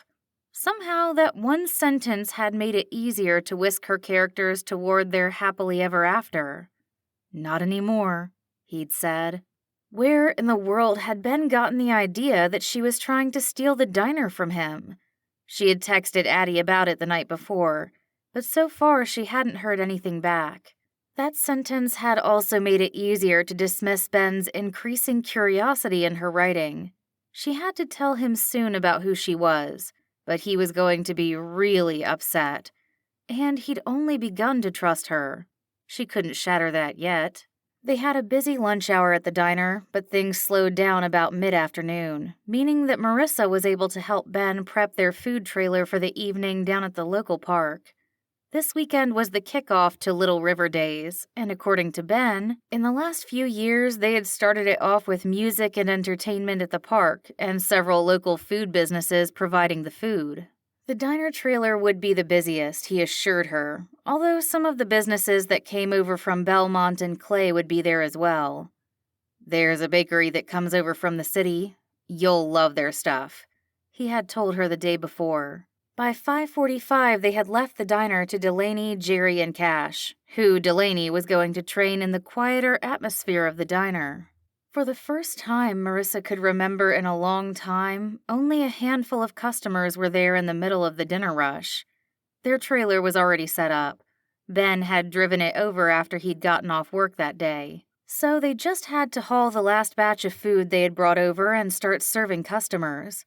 Customers that were already lining up even as the first sounds of music echoed through the park. Tag would be making an appearance, although that was a secret to most people in Little River, and Drew North would be playing too. They had been working for about an hour when a vaguely familiar figure caught Marissa's attention. The man was wandering the perimeter of the tables, scrutinizing the groups of families. She tapped out the latest order, trying to keep her mind on the customer in front of her, but the man's familiarity and the fact that she couldn't quite place him kept distracting her. "Everything okay?" Ben murmured when he came to the window to hand out an order. She shook herself and kept from looking at the man again, but Ben followed her gaze anyway. His eyes narrowed, and then he barked out a laugh in an undertone. "Bet he's disappointed." Ah, the reporter who had been poking around the diner. She stepped back, telling the next customer it would be a moment, before turning to Ben. Did he really think Addie would be hanging out at the park with no security? He's literally on one of the Royal Security watch lists. June told me, Marissa said, scowling. Should we call someone? I'll text Wyatt. We'd better get back to work, though. Ben nodded at their growing line. Of course. Marissa stepped back up, forcing the reporter from her mind. They had their first break in a steady stream of customers when Tag appeared on stage to perform. Both Ben and Marissa sank into camp chairs they'd set up at the back of the trailer. It wasn't this busy last year, she said, leaning her head back. Ben nodded. It's been getting busier and busier every year. We should have started training Cash sooner. Yeah, she agreed. I should have brought it up sooner. You'd think between you, me, and Addie, one of us would have remembered. He waved away her self-blame. I think Addie and I keep getting surprised by the diner's success, and that the boom after she married Tristan is still going. Marissa kept back a laugh. She'd been capitalizing on it since before Addie's wedding last year. The diner had been a spot to come and visit before, to sit in the booth that the big stars had sat in. But one of the owners marrying a prince? It was big. You need more staff, she said softly. I know this is your family thing, but you need more staff, and there's nothing wrong with bringing in your friends and the people in the Little River community. You'll still have that family-owned feel. I know. Ben cast her a smile. I'm not dragging my feet. I guess part of me is wondering when the bubble will pop. She shook her head. If it does at all, it won't be anytime soon, and you can figure that out when it happens. Are you a business consultant? He asked. She waved him away. I can listen to Jerry more objectively than you and Addie can. You guys grew up doing this when the diner was your family thing. It's hard for you to see how popular it's become. You know that Mrs. Townsend's website has a whole section devoted to the diner and its history and its interactions with the magic pack, right? Ben blinked at her. It does? Yeah, Jerry showed me the click data on it the other day. Mrs. Townsend had given it to him. It's the second most popular page. His eyes narrowed. What's most popular? Marissa had to laugh. The boutique June bought in town. The site is mostly visited by women, and June's good at what she does. She knows the market. He chuckled, and Marissa felt that shiver again. Unconsciously, she leaned into the arm of her camp chair that was nearer to him. Fair, he said. He turned to her. Did he realize that he had mimicked her move, putting an elbow down close to where her arm rested and leaning her direction? I bet you can figure out a way to beat June out. You didn't say yes or no to the business consultant thing. The other day their faces had come almost as close as this, and it had been the moment that Marissa's attraction to Ben flared. The way his eyes lingered on her face fanned that spark. These are just moments, she told herself again. It was nothing. He didn't move his gaze away from her, and each second the heat built more than the last. She couldn't be imagining that he had leaned in a little bit further. The bell at the serving window dinged, and Marissa jumped up like Ben had somehow burned her. His gaze followed her upward as he slowly stood as well. Better get that, she said in a soft voice. I'd better get that, or see what they need. She hurried back to the front of the trailer. The rest of the night was as busy as the first part had been, but Marissa felt Ben in the trailer the entire time. Every step he took, and whether it was nearer to or farther from her, every movement of air when he came near, and the surprisingly high number of times his arm brushed hers as he brought food from where he was cooking to the narrow counter that ran beneath the serving window. Every time they'd glance at each other for a second, and she would catch her breath.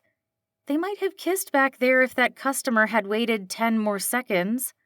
Would that have been a good idea?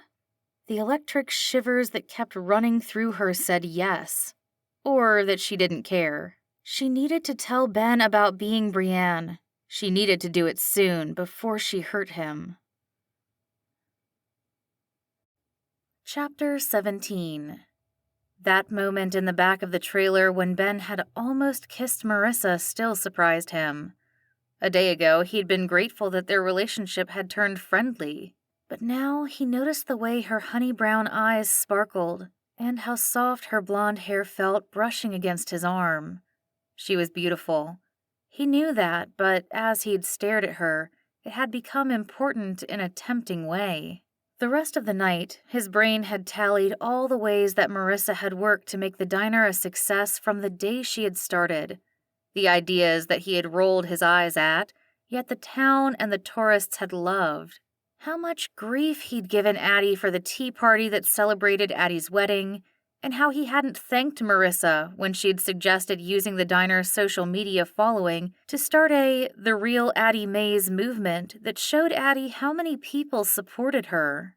He'd started a dating app account to find someone willing to run this diner alongside him, but he wondered if that woman had been beside him all along, and he just hadn't noticed her. They were exhausted when they got back to the diner after midnight, and though she met his eyes with pink cheeks a couple times as they walked out to their cars together, they didn't fall back into that moment in the trailer. Did he need to tell Brienne about Marissa? They didn't even really have anything going on. They weren't dating, just chatting, and unless Brienne gave him the go-ahead, there wouldn't be any dating. Their lives were so different. If anything progressed with Marissa, though, he'd be sure to tell Brienne right off. He had pulled up to his house, already dreading the early morning at the diner, and only getting a few hours of sleep when his cell phone rang. He scowled at his sister's number. She rarely forgot the time difference, and she would know he'd still be up after working the park tonight. Still, she had to know he'd be going straight to bed and would be cranky even for a 5-minute call. Hello? He made sure his annoyance was evident, even though he hadn't even made it in the house yet. Someone broke the perimeter up at our house. There, the one in Little River? The worry in his sister's voice made the annoyance flee. Is everything okay? Wyatt says they didn't find anything and it all looks okay, but I'm worried about more people being in town for the celebrations. And after you told me about that reporter? Ben should have kept it to himself. He and Marissa had handled it. Mostly Marissa, and his chest warmed again as he thought about it. About her. And still he thought about how they had spotted him tonight. He had checked in with Wyatt. The reporter was the most likely suspect, but he didn't want to worry Addie more tonight with that possibility. "What do you need me to do?" Ben asked. "The Royal Security is really uptight about who they let do security for our house. They have to be vetted and everything, and we hadn't realized the Little River PD wasn't on the list. You and Marissa are on our approved list. Do you think you guys could tag team watching the house until our security gets there tomorrow night?" "Of course." He didn't hesitate. His sister couldn't control a lot of things in her life, and he tried to let her have control of as many things as she could where it concerned him, although he had been stupid enough to put up dumb fights when it came to Marissa. "I'll call Marissa to come over in the morning, and she can have Mrs. Roberts help Delaney and Cash at the diner until you get off." Addie was already organizing it, and he let her. If it would help the stress dissipate, it didn't matter that he already knew this. "Sounds great, Ads. Don't worry. If Wyatt says things are fine, you know they are. He's homed in on the special security the people in town need. Try to breathe easy." It made him relax when she let out a long breath. "I know. Little River has just been the place where this didn't leak into too much, and I hate that maybe it's going to be just as bad." "It won't be. We'll figure out what happened to put a stop to it right away." "Thanks, Ben. I'll let you go. I know tonight was stressful and you need sleep, and you still gotta drive all the way up to my house now." Her voice was starting to wind up again, so he broke in. "That's what brothers are for. See you soon." "See you soon." He hung up and allowed himself one long breath. Tomorrow was going to be killer. Chapter 18.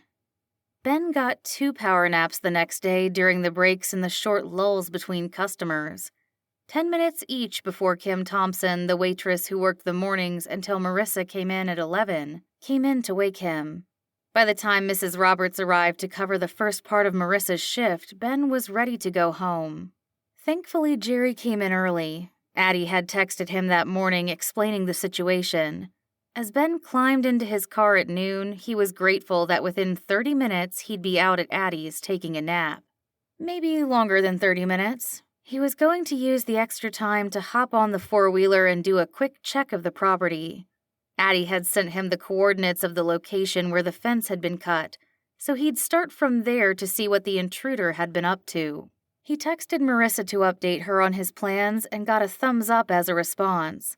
He parked his car in front of the garage and keyed in the code to open it, grabbing the key to one of the four-wheelers and then heading out to the break-in location. Wyatt or someone must have temporarily patched the fence last night since it was all fixed up. Ben was no tracker, but he suspected Wyatt had brought out dogs the night before, along with a couple of sheriff's deputies. The grass had been trampled in a trail as they followed something through the trees and up the steep hill. Ben had called this morning on his way into work, checking in on his theory about the reporter. Wyatt said the guy had left town, but whether that was before or after someone trespassed on Addie's property, he couldn't say. Ben whistled when he came to the spot where the trail stopped. Through a break, he could see through the floor-to-ceiling windows of the living room, and, clear as day, Marissa was sitting on the couch with her laptop. Her mysterious other job wasn't allowing the luxury of a morning off either. He wondered if Wyatt had told Addie how close the intruder had gotten. He maneuvered the four-wheeler through the trees and made a couple circles, looking for anything out of the ordinary. This section of Tristan and Addie's property was pretty big, so he could easily miss something. He kept his eye out for anyone still lurking around, although the noise of the four-wheeler would have scared them off. Her security team would do a thorough sweep when they got here this evening. He wished he could spend more time, but Mrs. Roberts could only stay at the diner until 3 at the latest today, so Marissa needed to get into town to relieve her. She was right that they needed more staff, and they needed to train more people to fill in than Mrs. Roberts. He parked the four-wheeler back in the garage and headed into the house. When he reached the living room, Marissa wasn't on the couch where he had last seen her, but her laptop was open on top of one of the cushions. "Marissa?" he called, but there was no answer. Curiosity propelled him forward. Whatever this job was, whatever judgment she expected from him, it probably wasn't as bad as she thought, and he could prove that to her by being chill about it. Besides, she was the one who had left the laptop out in the open. He walked to the back of the couch and peered at the screen. It was a Word document, and it only took him a few sentences to see that it was a fiction manuscript. She was a writer. Why did she think he would judge her for that? Brienne had thought the same thing. The answer hit him like a punch in the stomach. Marissa Anderson. He leaned over farther, and sure enough, the rest of the paragraph sounded like it took place in the past. "My name is Marissa Brienne Anderson," a voice said behind him, and he turned to see Marissa standing in the opening of the hallway that led to the living room. She had changed from the clothes he'd seen her in through the window on his ride around the property, and her hair was pulled into a bun on top of her head, the way she usually wore it when she worked at the diner. Except last night, some of it had been down around her shoulders, brushing his arm. "I came to Little River 2 years ago to write a book," she continued, and he didn't stop her, even though he could barely process what she was saying. "I was completely blocked, and I wanted a change of scenery. I met Addie in the diner one day when I went in search of a new scenery to inspire me. She's like the one person in the world, I think, who could recognize me by my face." "She loves your books," Ben said hoarsely. He had known there was something between him and Brienne. He had suspected there was something happening with Marissa. He couldn't put the two of them together. He had trusted Brienne right away. He had mistrusted Marissa just as easily. And wasn't this proof that he should have? Marissa nodded absently. She leaned up against the hallway wall as though her confession was heavy and weighing her down. "My publisher hated the book I turned in last year. They asked me to write something else, and they were right. It was terrible. When Addie advertised for the waitress job, I applied because I had to get out of my cottage. And when she offered me the management position, I took it because I was getting nowhere. I put my creative mind to some other uses to give it a break, and I fell in love with your diner." He looked down at the computer. "You knew all along. Brienne knew it was me, and you didn't say anything." She shrugged and dropped her gaze to the floor. "I thought that if I could get you to open up to me, I might figure out how to fix our relationship. We couldn't go on for long the way we were. We were at a tipping point. You wanted me out, and I forgot this was all temporary." He flinched at that word. That's what he had said to Brienne. To her. About Marissa working in his diner. "I told you things." She nodded, still not looking at him. "I should have told you, I know. But it worked." Everything in him tightened. "You used me." She spread out her hands. "You've always thought I was using you. I never wanted your diner, Ben.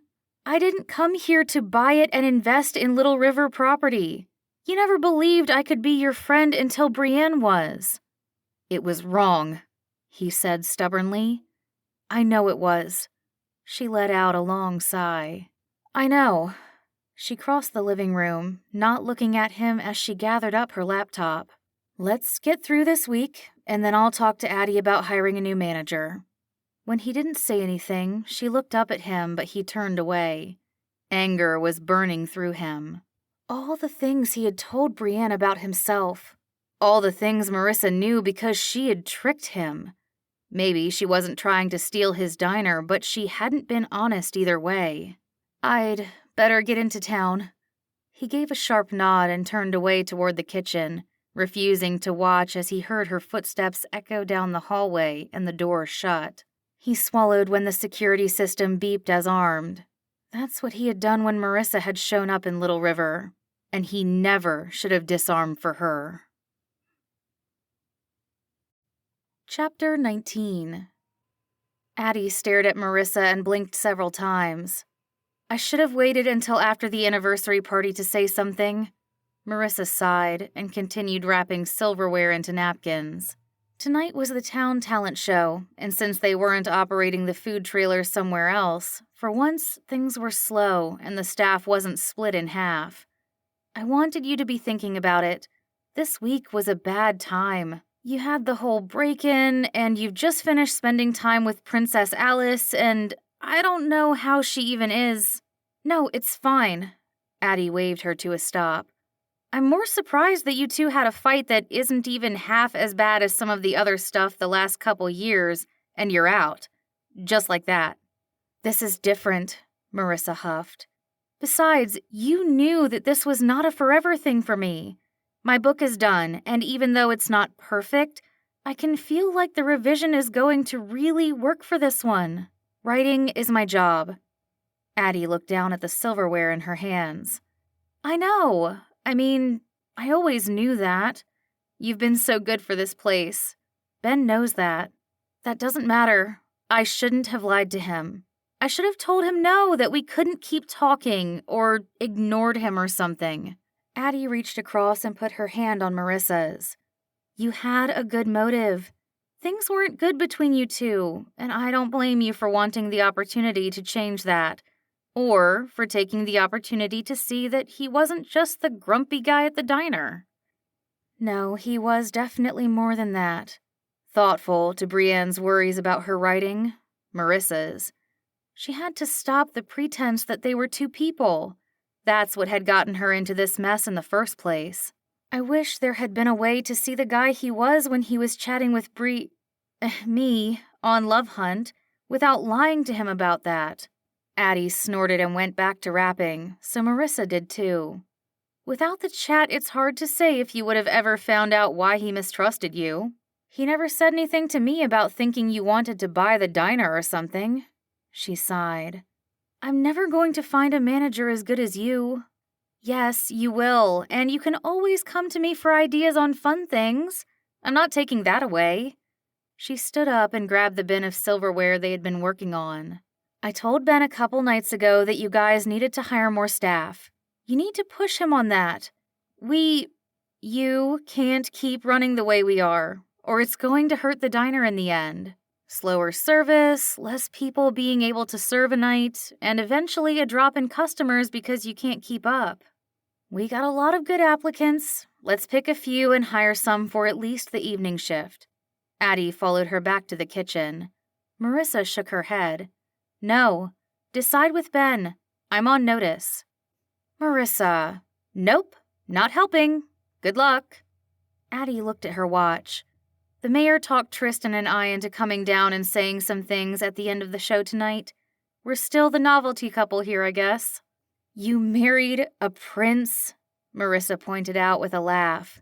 I don't think that novelty is ever going to wear off. Believe me, some novelties have worn off on this end.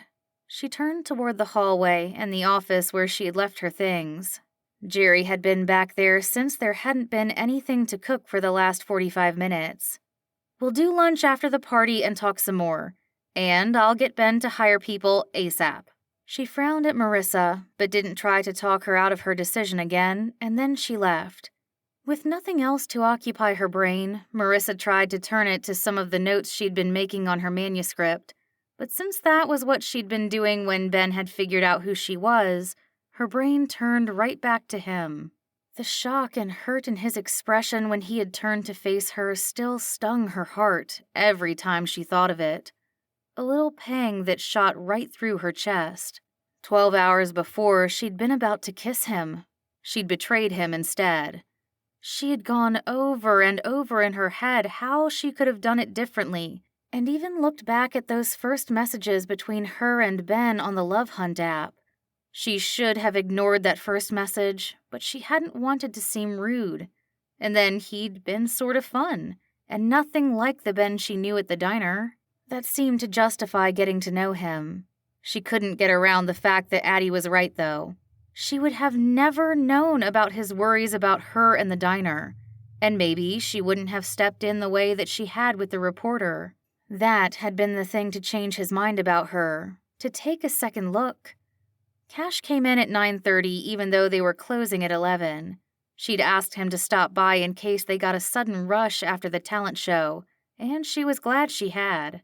As she'd suspected, more than a few people stopped by the diner for sodas, fries, or dessert, and she ended up needing the extra help. Being busy helped keep her mind off Ben, too.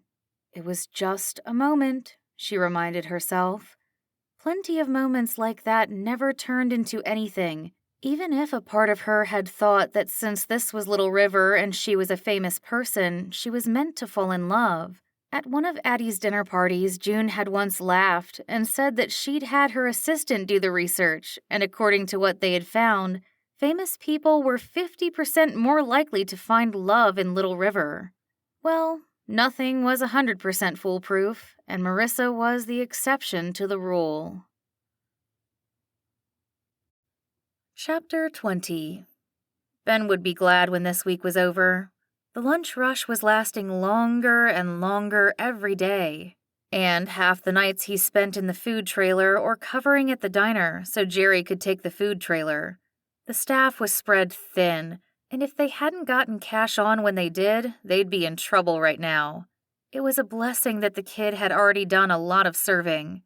Training him hadn't taken long. Ben had been on his feet since 5 that morning and worked at the food trailer in the park until 5 in the evening. He wondered if it was too early to go to bed. Probably, and too late for a nap as well. He slumped onto the couch and kicked his feet up. Addie had sent him an email that morning and had been bugging him all day about getting to it. One text had even said, "I promise it's diner business. Nothing to do with the Marissa Brienne situation." He'd been irritated at her for thinking that he'd avoid talking to her because he thought she might want to talk about it, so he'd replied, "What situation?" Addie hadn't even responded to that, so he'd added, "I haven't had time. You know what this time of year is like." She'd sent a thumbs up and dropped it. His thumb hovered over the Love Hunt app for a second.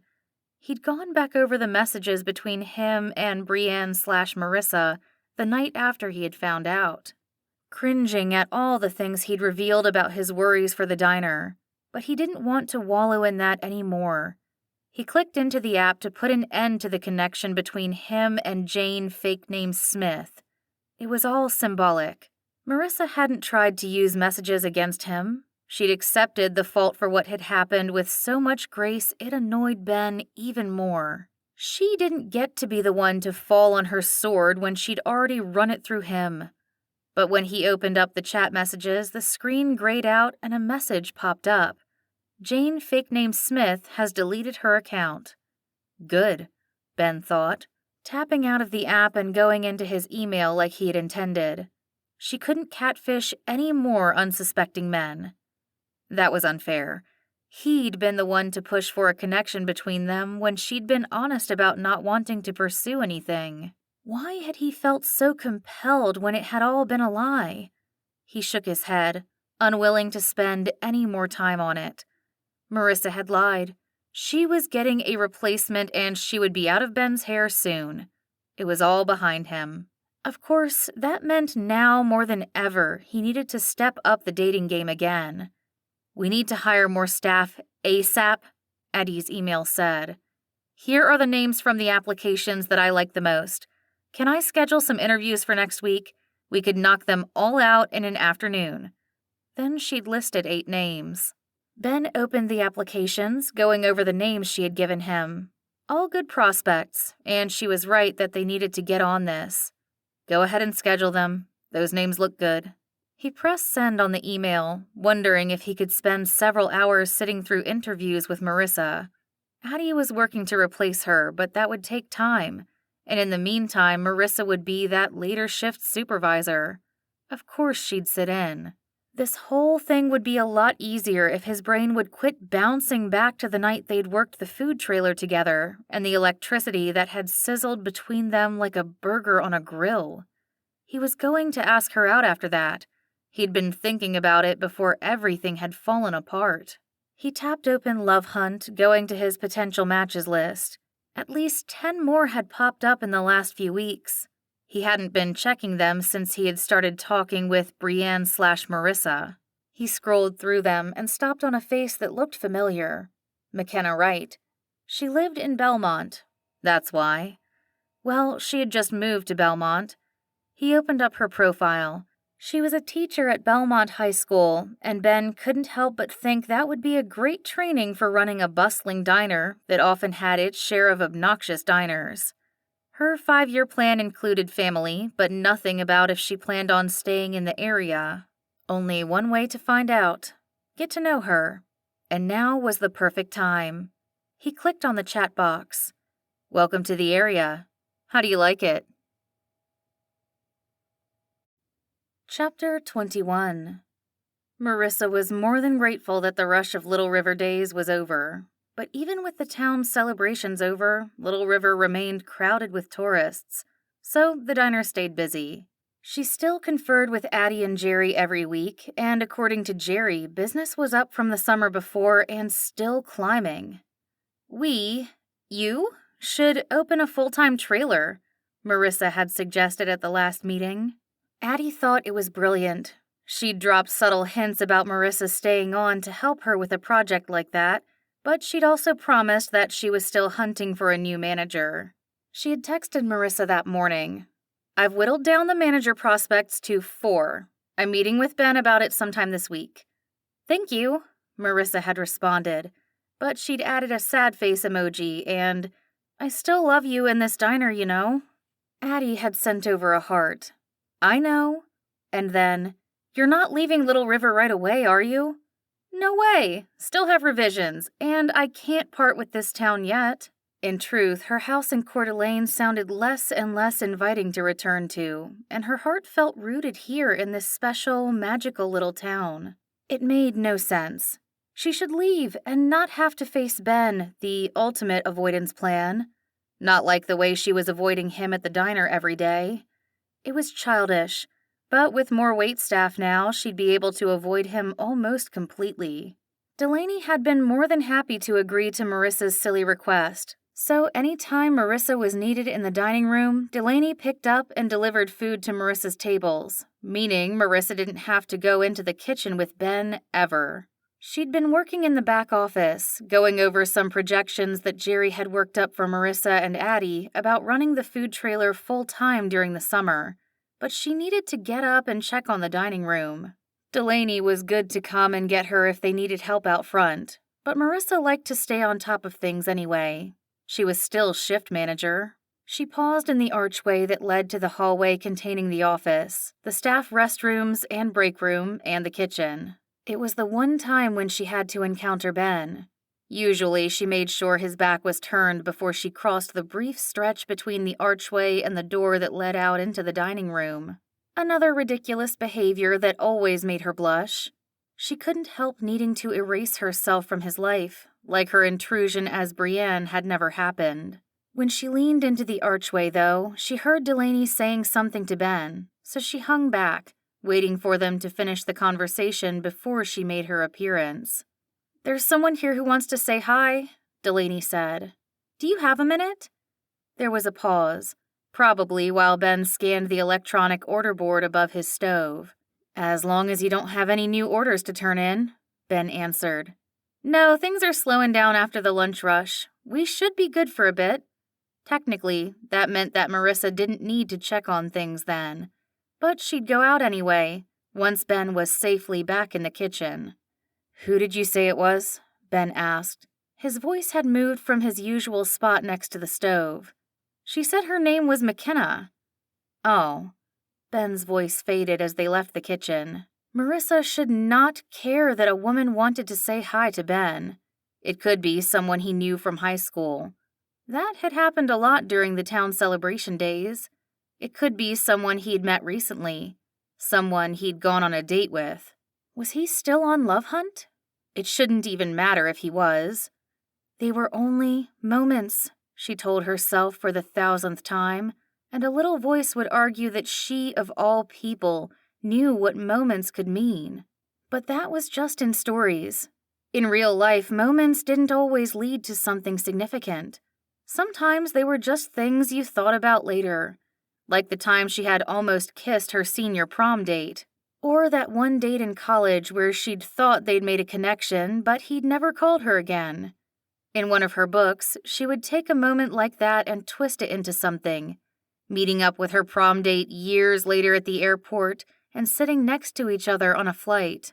Finding out that the man who'd never called her again had dropped his phone in the toilet that night and her number, added only a few days before, had been lost. But that hadn't happened in either case in real life, and Ben was another one of those passing moments. She hurried back to the office before he came back in and caught her lurking in the archway.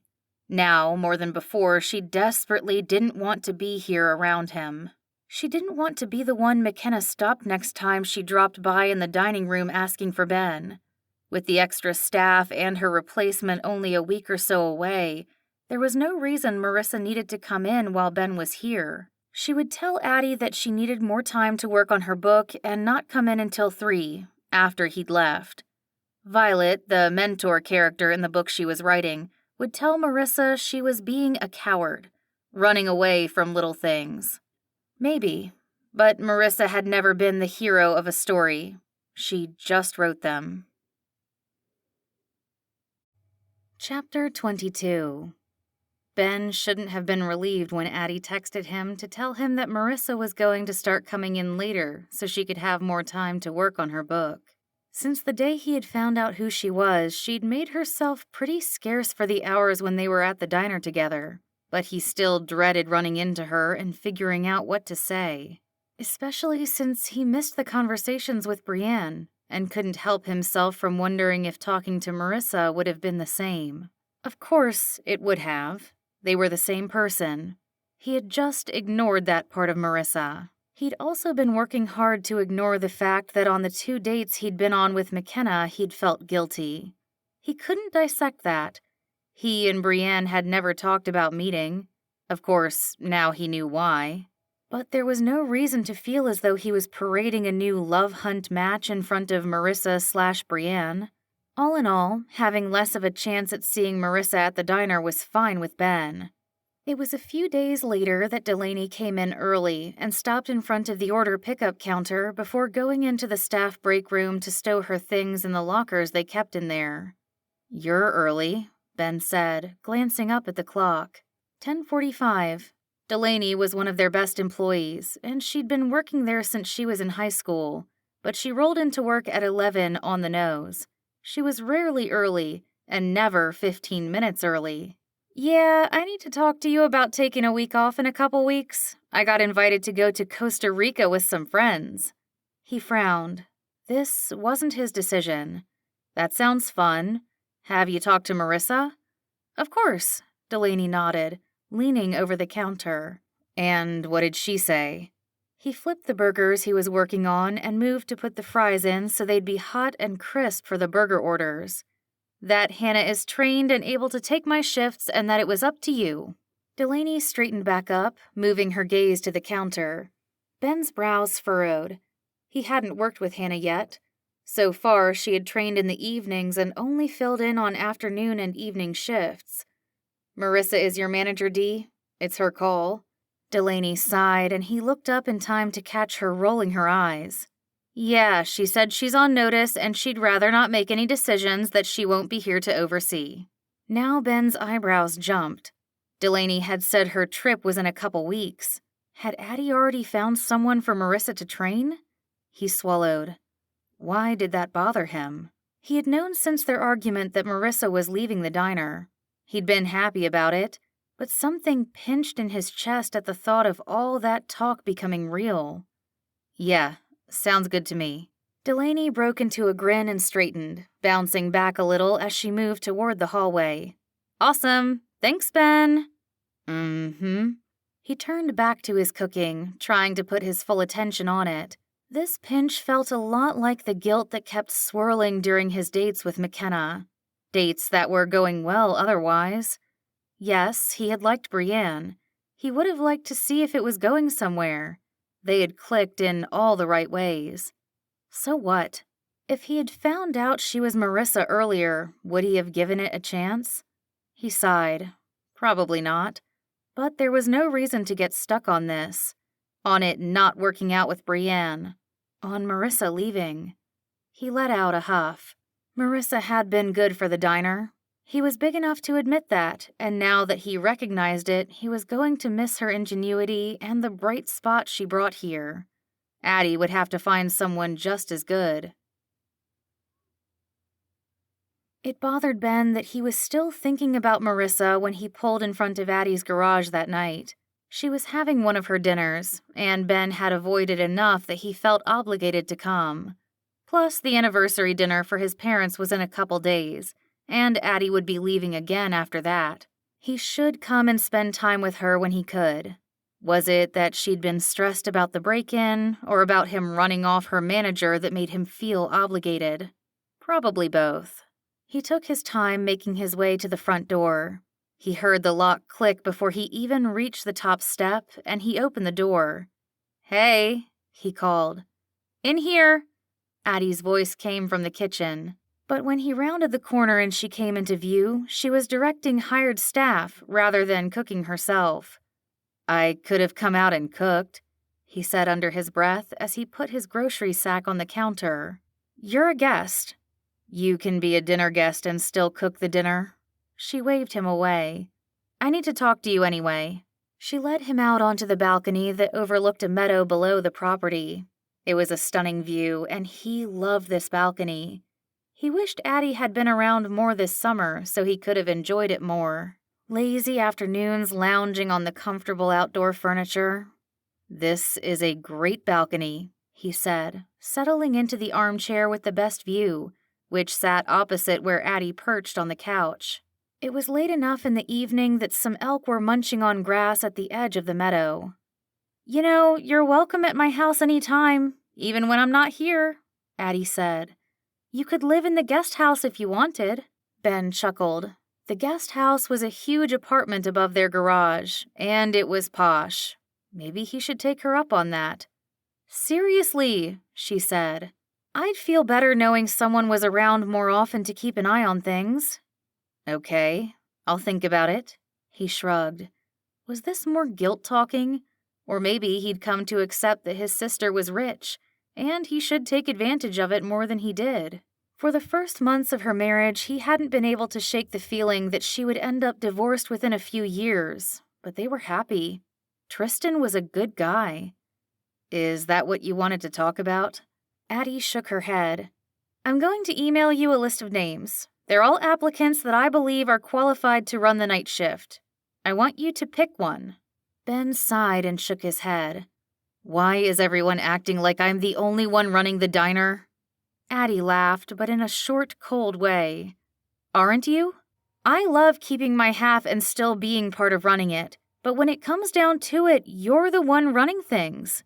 She settled back into the couch, pulling her legs up under her, but she still looked every bit the polished princess she'd become in the last year. She wore black skinny jeans tonight and a loose black blouse, the only color in her outfit coming from a turquoise stone in the necklace she wore. Ben stiffened, but then forced himself to relax back into his chair. "What's that supposed to mean?" She sighed, resting her elbow on the arm of the couch and then putting her head against her fist.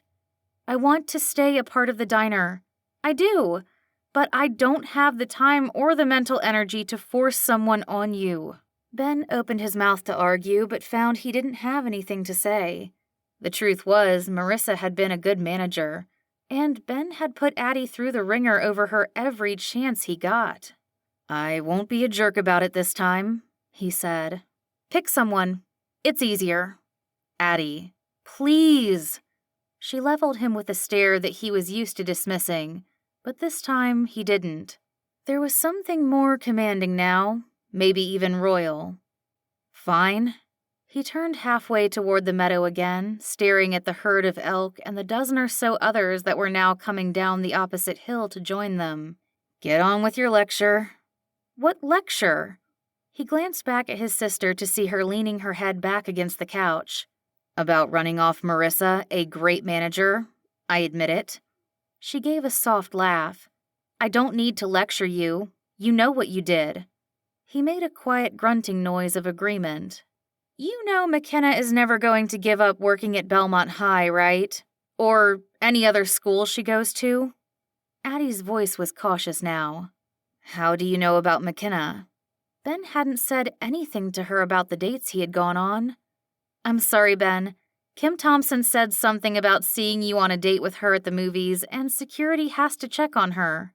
They're strict about vetting anyone with the possibility of getting close to Tristan and me." She tilted her head in an apologetic way. They tried to invade her privacy as little as possible, but there's enough on her social media to tell me that teenagers are her passion. Have you seen it? She arched an eyebrow. Ben shrugged. He hadn't done anything other than read through her Love Hunt profile. Requesting to be her friend on Facebook or to follow her on Instagram felt like too soon. She was vice principal at an inner-city school in LA for 4 years, Addie went on.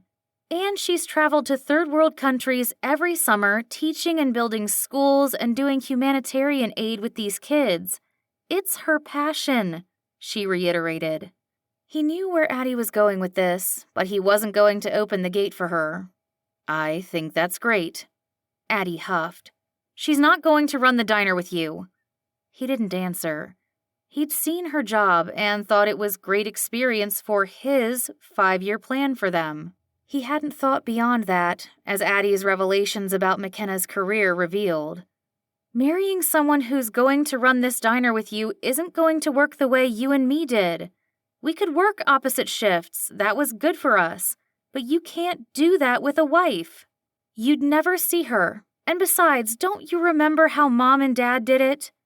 Dad had opened the diner every morning while they were little, working with Grandpa and Grandma until they had retired. Mom had stayed home with Ben and Addie, but once they'd gone off to school, she'd work with Dad during the day. When Ben and Addie were old enough to help out, the whole family worked the night shift together. And they always had trusted managers to take care of the diner when they weren't there. Managers like Marissa, who might not be family, but who loved the diner all the same. "Yeah, I remember," he said softly. Addie stood, turning to look through the glass doors, and Ben followed her gaze. Noting that June and Wyatt Call had arrived, she looked back at him. "The funny thing is, Marissa would have been perfect for you. She could have worked with you around writing a book, and she's got ideas and—" She trailed off. "But the more important thing is that you have to stop trying to fall in love with someone for the diner. Getting married is not like hiring an employee, and you have to stop acting like it is." She reached over and gripped Ben's arm before going back to the door and slipping inside. The one thing Ben Mays hated admitting was when his sister was right. And dang if she wasn't spot on right now. Chapter 23. Marissa had tried to convince Addie that she didn't need to be at the anniversary party, insisting that she wasn't family, just the party planner. Addie had called her on it, guessing that she wanted to avoid Ben. She was immovable about Marissa coming, which was just as well. She'd planned what to wear weeks ago and scoured online dress shops to find the perfect match. So, truth be told, she couldn't let this dress go to waste. It was a black spaghetti strap gown with a slit to her knee on one side, a duplicate of one Rachel had worn. Marissa looked good in it too. Her heels were appropriately 90s chunky, and she'd straightened her hair to fall in a similar fashion to Rachel's iconic look. She splurged for the night as well, like she hadn't done in a long time, calling the local car service to come and pick her up. Her entrance was wasted. She had to come early to make sure everything had been set up properly and that prep was going well. She chose to come in the front doors, though, so she could get the effect of the replicated set full force. She smiled as she stood in the doorway, taking it all in. She could hear voices in the kitchen, but she had the room to herself for a minute, and watching all her plans come together like this was a moment she liked to savor. It looked pretty darn close to Rachel and Monica's living room. A big, squishy couch and chair, the coffee table, and even a wide TV stand with the videos they had commissioned playing on the old TV they had found. They'd added other random items of furniture around the room to accommodate for the guests. It wouldn't be a huge party, so that had meant they would be able to set the atmosphere with just a few other groupings of comfortable furniture. "Marissa!" A voice made her turn toward the kitchen, where Mrs. Mays came out with Addie. The Mays matriarch was dressed as Ross and Monica's mother, Judy Geller, in a light green pantsuit with a wrap top. Marissa grinned at the perfect outfit. Addie had dressed up as Monica in the red dress that the character had worn to Ross's wedding to Emily. She looked stunning, with her hair coiffed in a perfect updo. "Hello!" Marissa moved forward to accept a light hug from Mrs. Mays. "This is so perfect!" Mrs. Mays said, holding on to Marissa's hands as she pulled away. "Thank you." "It was my pleasure. Addie and Ben did a lot to help pull the whole thing off." Marissa's gaze strayed to the kitchen, where Ben exited with his dad. Was it a coincidence that Ben was dressed as Ross rather than Joey or Chandler? He had chosen to use one of Ross's 80s outfits from the flashback episodes. A bright blue blazer matched with a yellow shirt, sleeves pushed up to his elbows. She liked the way the t-shirt underneath fit him perfectly, and she found herself glad that he hadn't gone for one of Ross's baggy suits. She met his gaze for the first time in a long time and couldn't look away. He held her gaze as well, the smallest of smiles building on his lips. "You look great," he said when he and Mr. Mays joined them. Mr. Mays was, of course, dressed as Ross and Monica's dad, in khaki pants, tennis shoes, and a button-down shirt that was tucked in. She'd seen him wear a similar outfit the handful of times she had met him, and she swallowed a giggle at the thought. "Thanks, so do you," she said to Ben. She turned back to Addie. She suspected that Ben only had a few minutes of civility for her, and she didn't want to overdo it before the party had even started. "Is everything ready?" she asked. "Yep," Addie beamed, taking Marissa's arm and leading her away. "You planned everything so well and had everything all put together, and there's nothing for us to do now but enjoy the party." Marissa raised an eyebrow. "I doubt that. One of us needs to be ready for possible disasters." Addie knocked on the back of a nearby chair. "Don't jinx us. Besides, you've trained the new staff here so well. Everything's going to go smoothly." "You're the best." Marissa leaned in and hugged Addie. "Do you have to go back tomorrow?" Addie's expression fell the slightest bit and she sighed. "Unfortunately, yes. Tristan has some important meetings he needs to be at in person, and Alice needs me." She dropped her voice, and Marissa didn't miss that her friend's eyes shimmered. "She's leaving Judge, and—" Addie gave another sigh, looking away and wiping her eyes discreetly. "I think it's a mistake, but she's acting like she has to leave all of her past behind." She shrugged, and though the signs of tears had disappeared, the sorrow weighed Addie down anyway. Marissa pulled her back into a hug. "I'm sorry. Alice is lucky you've stuck by her. She'll get through this." "Thanks, Riss."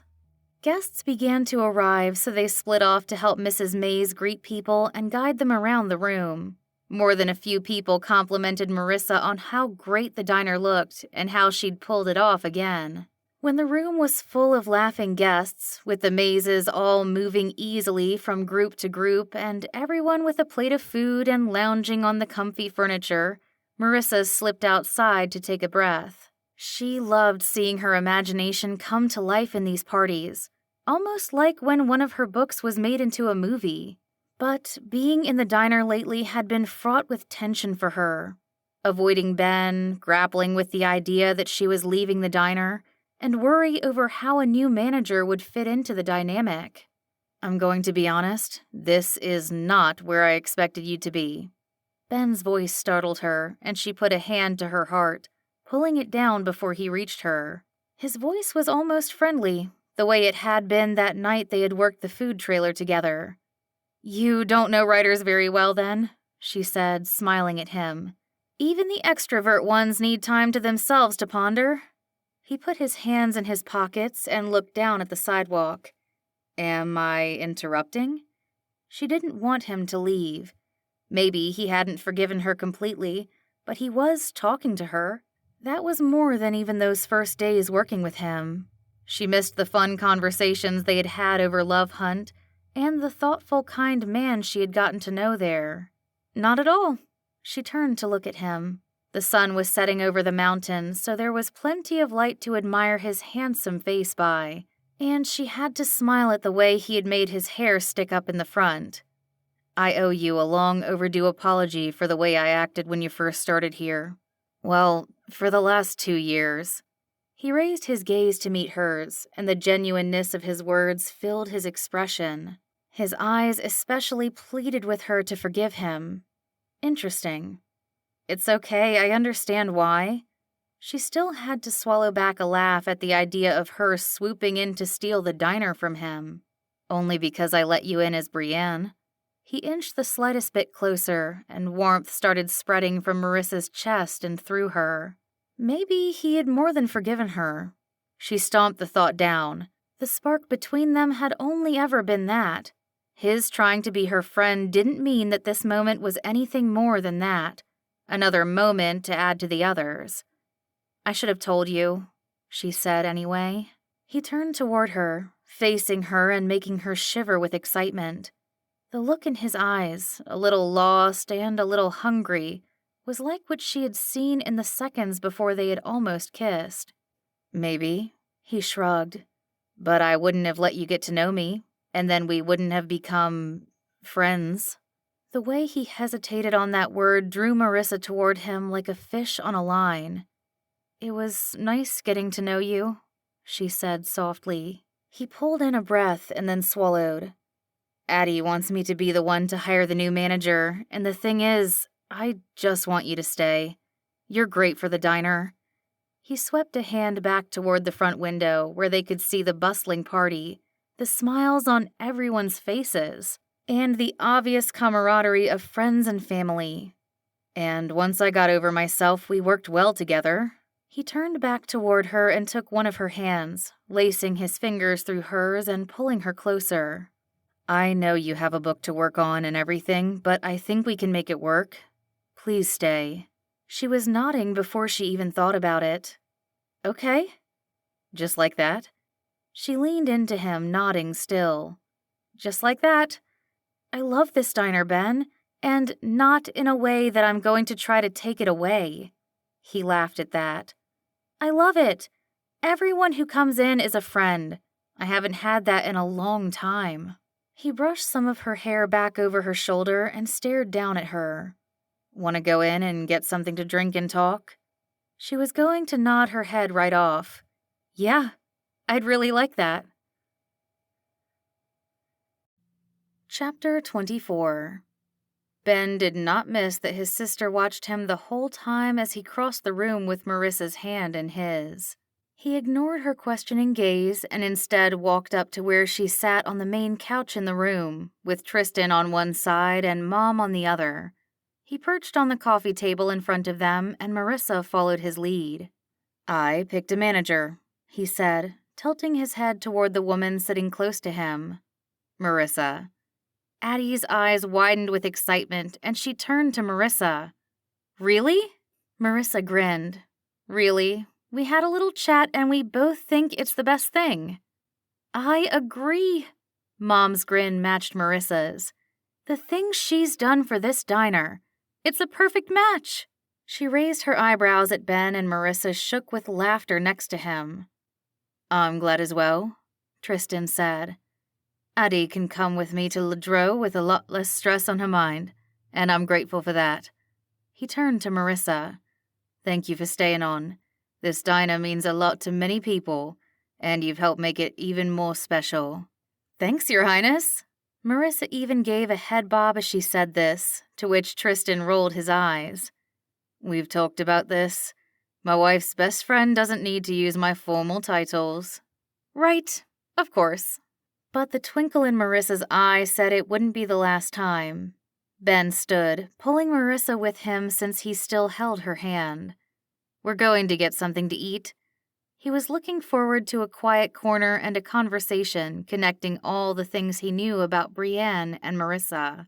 They settled into one of the smaller groupings of furniture, an oversized chair kitty corner from a small sofa, with a little circular table between them where they both set down their plates of food. Tell me how you really know about It Sucks to Be a CSU Ram, he said when they'd settled in. She laughed. I went to middle school and high school in Laramie, My mom's a professor there. Ah, good to know you have some loyalty there. All the loyalty. Cross my heart. She even hummed a few bars of the school song, making Ben laugh. And are you really thinking of retiring here to Little River? He leaned a bit forward, hoping her answer was yes and not just for the diner. But he understood for the first time why Addie had been willing to give it up for someone. He wasn't there, but he got it. Everything I said in that chat is true. She leaned forward as well, earnestness in her expression. I might have danced around details, but I never lied. I've looked at a few properties. His eyebrows jumped. Yeah? She smiled, leaning back into her chair. Yeah, I'd love something like Addie's place, out of the way and cozy, but less Wyoming Palace, you know? I do know. She wants me to move into the apartment above her garage, which is 10 times nicer than my townhouse, by the way. I think I might. He rested his elbow on the arm of the chair closest to Marissa's chair and leaned into his hand. It would make her feel better. I think the novelty is wearing off, and the enormousness of what she's gotten into is settling in. She and Tristan aren't getting divorced, Marissa said in a warning tone, her eyes narrowing the slightest bit. No, I know that. He smiled to reassure her, and she relaxed. But no matter how much prep she had, she couldn't have been ready for how much pressure and stress and scrutiny it is. True. I'm sure that's why you two get along. You get it, and I didn't for a long time. He wished she had sat next to him on the oversized chair. She felt far away. It's not the same, especially for me. My name might be famous, but people rarely recognize my face. When Assassin's Sleep premiered, the reporters kept mistaking me for an actress who played the lady's maid. She laughed and waved it off. For my part, that scrutiny is usually in the form of nasty reviews that people tag me in on social media, for who knows what reason. But with my assistant and publicist, it's a lot easier for me to ignore than for Addie, and I prefer it that way. Hence going by Marissa. He grabbed his drink and took a few sips. I've always gone by Marissa. Brianna's my middle name, and so it made a good professional name. Still mine, easy to answer to, but not really me. She grabbed her own drink. How are the new morning waiters? She asked before taking a sip. Great. I didn't realize how much stress there was floating around before. Kim took a day off last week. Maybe that had been part of the problem for him before. Stress that he didn't even recognize was there. Has Addie talked to you about training a new cook? Once again, Marissa's voice went careful, and he wanted to laugh and to cringe at the same time. He'd put his back up unnecessarily against so many of her ideas. We've talked extensively about the food trailer. It's a great idea. He reached over and squeezed her hand. Most of your ideas are great. She beamed, her cheeks turning pink. Thanks. He heard a faint buzz, and Marissa shifted. Sorry, she said, as she took her phone out of the clutch she had next to her. I've been waiting to hear from a friend who's beta reading for me. The last part of her sentence was distracted as she pulled out her phone. Beta read? He asked. This was another part of her world that he'd love to spend some time talking to her about. He hoped to have plenty of opportunities. Her eyebrows were furrowed, and her answer was even more distracted than before. It means having a writer friend read an early draft to help me edit before it goes to my editor. He nodded as though he understood, but quit asking questions for now. Whatever she was reading on her screen clearly concerned her. After a moment, she looked up. Her eyes narrowed again as she turned the phone toward him. Why would you do this? I thought you said you'd forgiven me. What? He straightened. I did. I do. He leaned in to look at the phone, blood draining from his face as he saw the video of him and Marissa standing outside the diner 15 minutes before. It had been taken from inside and was posted on Mrs. Townsend's Instagram account. He took the phone from her, studying the video and caption closer. Another magic couple in the making? Best-selling author Brianne Anderson, lying low in Little River under her first name Marissa, is seeing sparks fly with diner owner Ben Mays. Animated hearts danced around them in the picture. "This is on Mrs. Townsend's account," he said, still confused as he handed the phone back. "I didn't do anything." Marissa was already standing, shaking her head. "You and Addie are the only ones that know, and she would never, ever." She stuffed the phone back in her clutch and moved around the small table sitting between them. "Why would I tell Mrs. Townsend?" Ben stood as well, following her a few steps. "To get back at me for lying to you? For me lying to everyone here in Little River because I wanted a normal life and I liked working at the diner? I can't believe this, Ben." She was shaking her head as much as she had been nodding at him before. "With your sister, I thought you'd understand somehow." "I do." "I have to leave," Marissa said in a hushed voice. She glanced around them. "I don't want to make a scene here. Don't say anything to Addie. You heard what Tristan said." With that, she skirted around the back of the furniture and slipped through the kitchen door before Ben had managed 5 steps. Addie turned in time to see the kitchen door swinging shut, and she glanced over at Ben, her brows starting to dip in question. He plastered on a grin, and her expression relaxed. Marissa had one thing right. Addie didn't need any more stress, and until Ben could figure out what had happened, he wasn't going to add to it. Chapter 25. Marissa hadn't left the cottage in 2 days. She had texted Addie the morning after the party, saying that she'd gotten notes back from her writing friend and needed to dig into revisions right away. Of course, she'd emailed Kaylee asking for whatever she had so far. It wasn't a big deal. Delaney had been working at the diner longer than Marissa anyway. The last 2 weeks she had worked on paperwork and other things in the back, hammering out details for the food trailer for next summer, finishing up the anniversary party details, and starting to work on a basketball team reunion dinner some locals wanted to put together. Delaney wouldn't even miss her. And her manuscript was looking the better for it. She'd known when she'd finished the first draft that it was better than the garbage fire she'd turned in last summer. There was already a character begging for a companion novel that Marissa kept having to shush. Her agent had sent back an email with multiple exclamation points after Marissa sent over the synopsis. These were all good signs. Her timer went off, jarring her from the zone she'd been in. She slowly stood and stretched her arms up. She instituted the timer after going to bed with an aching back the night before. After Ben's betrayal, she'd had to throw herself deep into revising to forget how stupid she felt. For thinking the moments were going to add up. For believing that Ben, who'd hated her for nearly 2 years because she existed, was going to let the whole Brienne love hunt situation slide off his back. She grabbed her phone and went to lounge on her deck for her 15-minute break. Lying on the outdoor sofa and staring up at the trees had done a lot to soothe her the last 2 days. She saw a text from June St. Clair. Though Marissa wasn't close with her like Addie, she had a peripheral friendship with June because Marissa and Addie were close. "Addie wanted me to check in with you since she can't. No intruders up at your place since the reveal, right?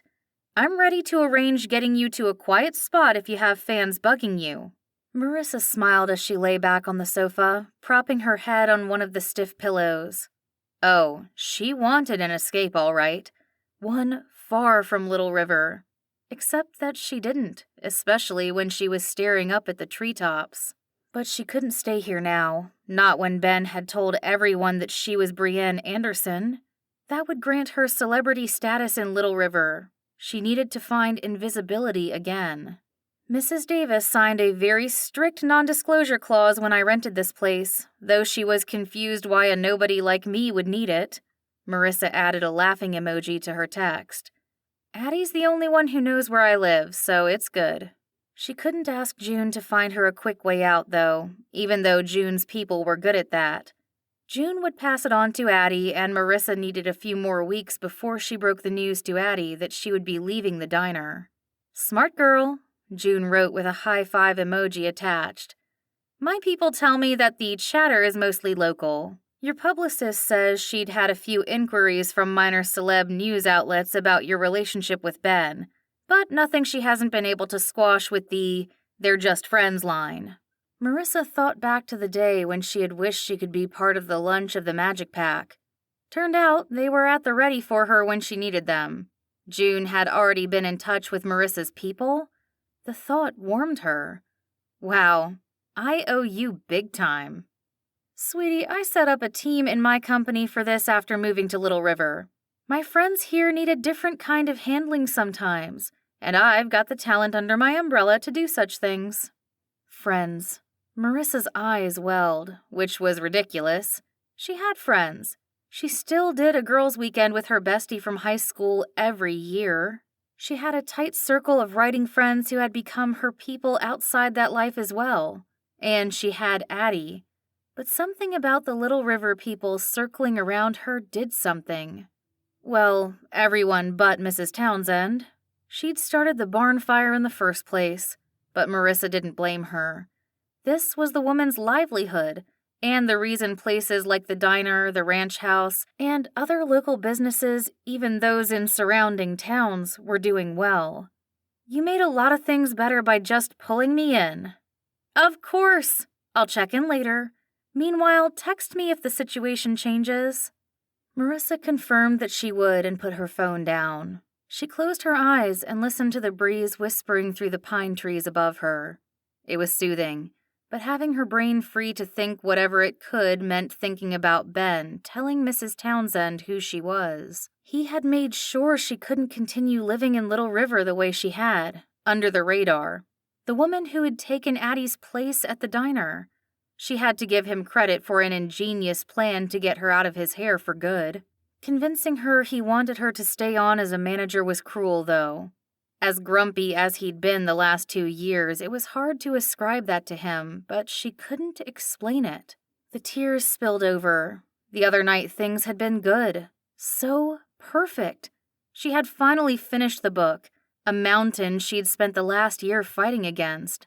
She was going to stay at the diner. There was something between her and Ben that made her fingers tingle and her cheeks warm. She was part of something special here in Little River. All of it gone in the instant it took for Mrs. Townsend to hit post. She could find invisibility again, some other small town in some other charming place, but it wouldn't be Little River. It wouldn't be home. The thought hit her like a pile of Harry Potter books landing on her stomach. She was home. The tears ran uncomfortably into her ears, so she wiped her eyes and ordered them to stop. Her timer rang and she pulled herself to sitting. Maybe she'd go inside and edit that scene toward the end that Kaylee had said needed more gut punches. Marissa knew what that felt like right now. She paused at the sliding door that led back into the house, pulling her phone out and tapping on the message thread to June. So, if I need to get out of Dodge at some point, where would you suggest? And then, as an afterthought, she added, maybe somewhere in Europe? Chapter 26. Ben paced across his living room, growling to himself. How did he not know where Marissa lived? He needed to talk to her, profess his innocence in however her real identity had gotten out. But she was ignoring his texts and calls, and he couldn't ask Addie where Marissa lived, because it would point to something being wrong. Why didn't Ben know himself, she'd wonder. He'd been on the verge of going to his sister for help multiple times, but had stopped himself. The one thing Marissa had made him promise before she'd stalked out was not to stress Addie. If he caved on that, she wouldn't have any reason to trust that he was telling the truth about not being the one to spill the beans. Of course, he couldn't believe it was Addie either, and with his limited resources, he couldn't find out. He needed to be able to tell Marissa who had done it, but short of asking Mrs. Townsend her source, he didn't know how to figure it out. And going to Mrs. Townsend went against every fiber of his being. She'd find a way to wiggle more information out of him, and the truth was he had no patience for the busybody. He couldn't deny the good her website had done for the town, but too often she dealt in the privacy of people in her community. Addie's security team could find this out. He huffed. He couldn't call Addie. She had texted him yesterday about Alice being way too upbeat for deciding to leave her husband, and how irrationally bothered Addie was about the whole situation. I never liked Judge, so why am I so emotional over them breaking up? He needed to be here for her. Their relationship had teetered the last 2 years, and he couldn't risk upsetting her over Marissa, not when she was already so stressed. Instead, he'd confirmed with her that he would move into the guest house, and her relief had been palpable, even in just a responding text. He headed for his kitchen. Despite cooking all day long, he needed something to do with his hands, and this was the most automatic thing for him. Maybe a brownie cheesecake. That way, if he did figure out where Marissa lived, he could show up bearing gifts. The answer came to him as he was carefully adding the brownie cheesecake batter to the regular batter already in the springform pan. June. June knew everything, and he could trust her to compartmentalize information for Addie's well-being. Once the cheesecake was in the oven, he snatched up his phone. Ben had only called June's personal cell phone a few times, so it surprised him that she answered rather than letting him go to voicemail. "Hey, Ben, what's up?" He didn't mince words. "I need your help. Wyatt said he can send a couple of guys over to the diner if you need some crowd control. Why does Mrs. Townsend never think about how to do these things delicately? Maybe I should have a chat with her about—" "Thanks, June. I appreciate that thought, but it hasn't been bad, actually. This is about something else. Well, the same situation but a different type of favor. Marissa seems to believe I'm the one that told Mrs. Townsend, and it makes sense. Addie and I were the only ones in town that knew." To his surprise, June laughed. "You weren't the only ones. That reporter was not pleased with that little misdirect you two used on him." Ben ground his teeth. "Of course. How do you already know?" "Addie's security team wanted that info right away. You're too close to her for random information to be popping up without them knowing beforehand. They shook Mrs. Townsend down within minutes, and they're good about sharing information with my team when it concerns my clients here in Little River." "So, I'm a client now?" Ben had to chuckle. "By virtue of being Addie's brother, yes. I'll email you the report they gave me. Should be official enough to prove your innocence to Marissa." "Thanks, June." Relief filled his body. He prayed she'd see him. Which reminded him, one more thing. Any chance you'll tell me where Marissa lives?" Ben stood outside Marissa's house, admiring it for a long moment. It was newer construction. It hadn't been here when Ben was growing up, but somehow it fit in with the scenery around it. It was a faded gray-green that echoed the color of the bark of the trees around it, and the roof was a deep forest green that complemented the trees, as though they had been placed to accent the house. The large wraparound porch was as inviting as Addie's balcony, and though it was small, it seemed perfect. Once at the front door he knocked, but there was no answer. He couldn't help looking around, wondering if Marissa could see who was at the door. He knocked again and still got no answer, so he dared to walk around the back. There was a large deck with ample lounging furniture. A laptop rested on a chair, so Ben climbed up the stairs and was startled to come across Marissa lying on the sofa nearby, her face toward the sky and her eyes closed. They flew open as she sat up, and he cringed at the swear word that left her mouth. "Sorry," she offered. She glared at him. "How do you know where I live?" So much suspicion dripped off her words that he might as well be that stupid reporter. She likely thought Ben was just as vile for invading her privacy, especially when he'd started out their relationship by pushing her to keep talking to him even when she'd made it clear she wasn't on the app for dates. "June told me," he said quickly. He backed off a little, leaning against the rail on the deck and prepared to leave the moment she asked. "I sent you a text a little while ago with a document. I didn't tell Mrs. Townsend. I didn't tell anyone." She swallowed, and he noticed her eyes shimmering again. It twisted his gut. "Oh, yeah?" she snapped. "So it was Addie?" He shook his head. It was the reporter from La Récolte. Not sure how he pieced it together, but I think he was mad for us lying to him about when Addie would be here. Her glare held a few seconds longer, and then it relaxed. She picked up her phone, her expression more confused than angry now as she swiped her finger across the screen. "Oh my, I never pegged you for a 20 unanswered texts kind of guy," she murmured. She looked up, her eyes apologetic.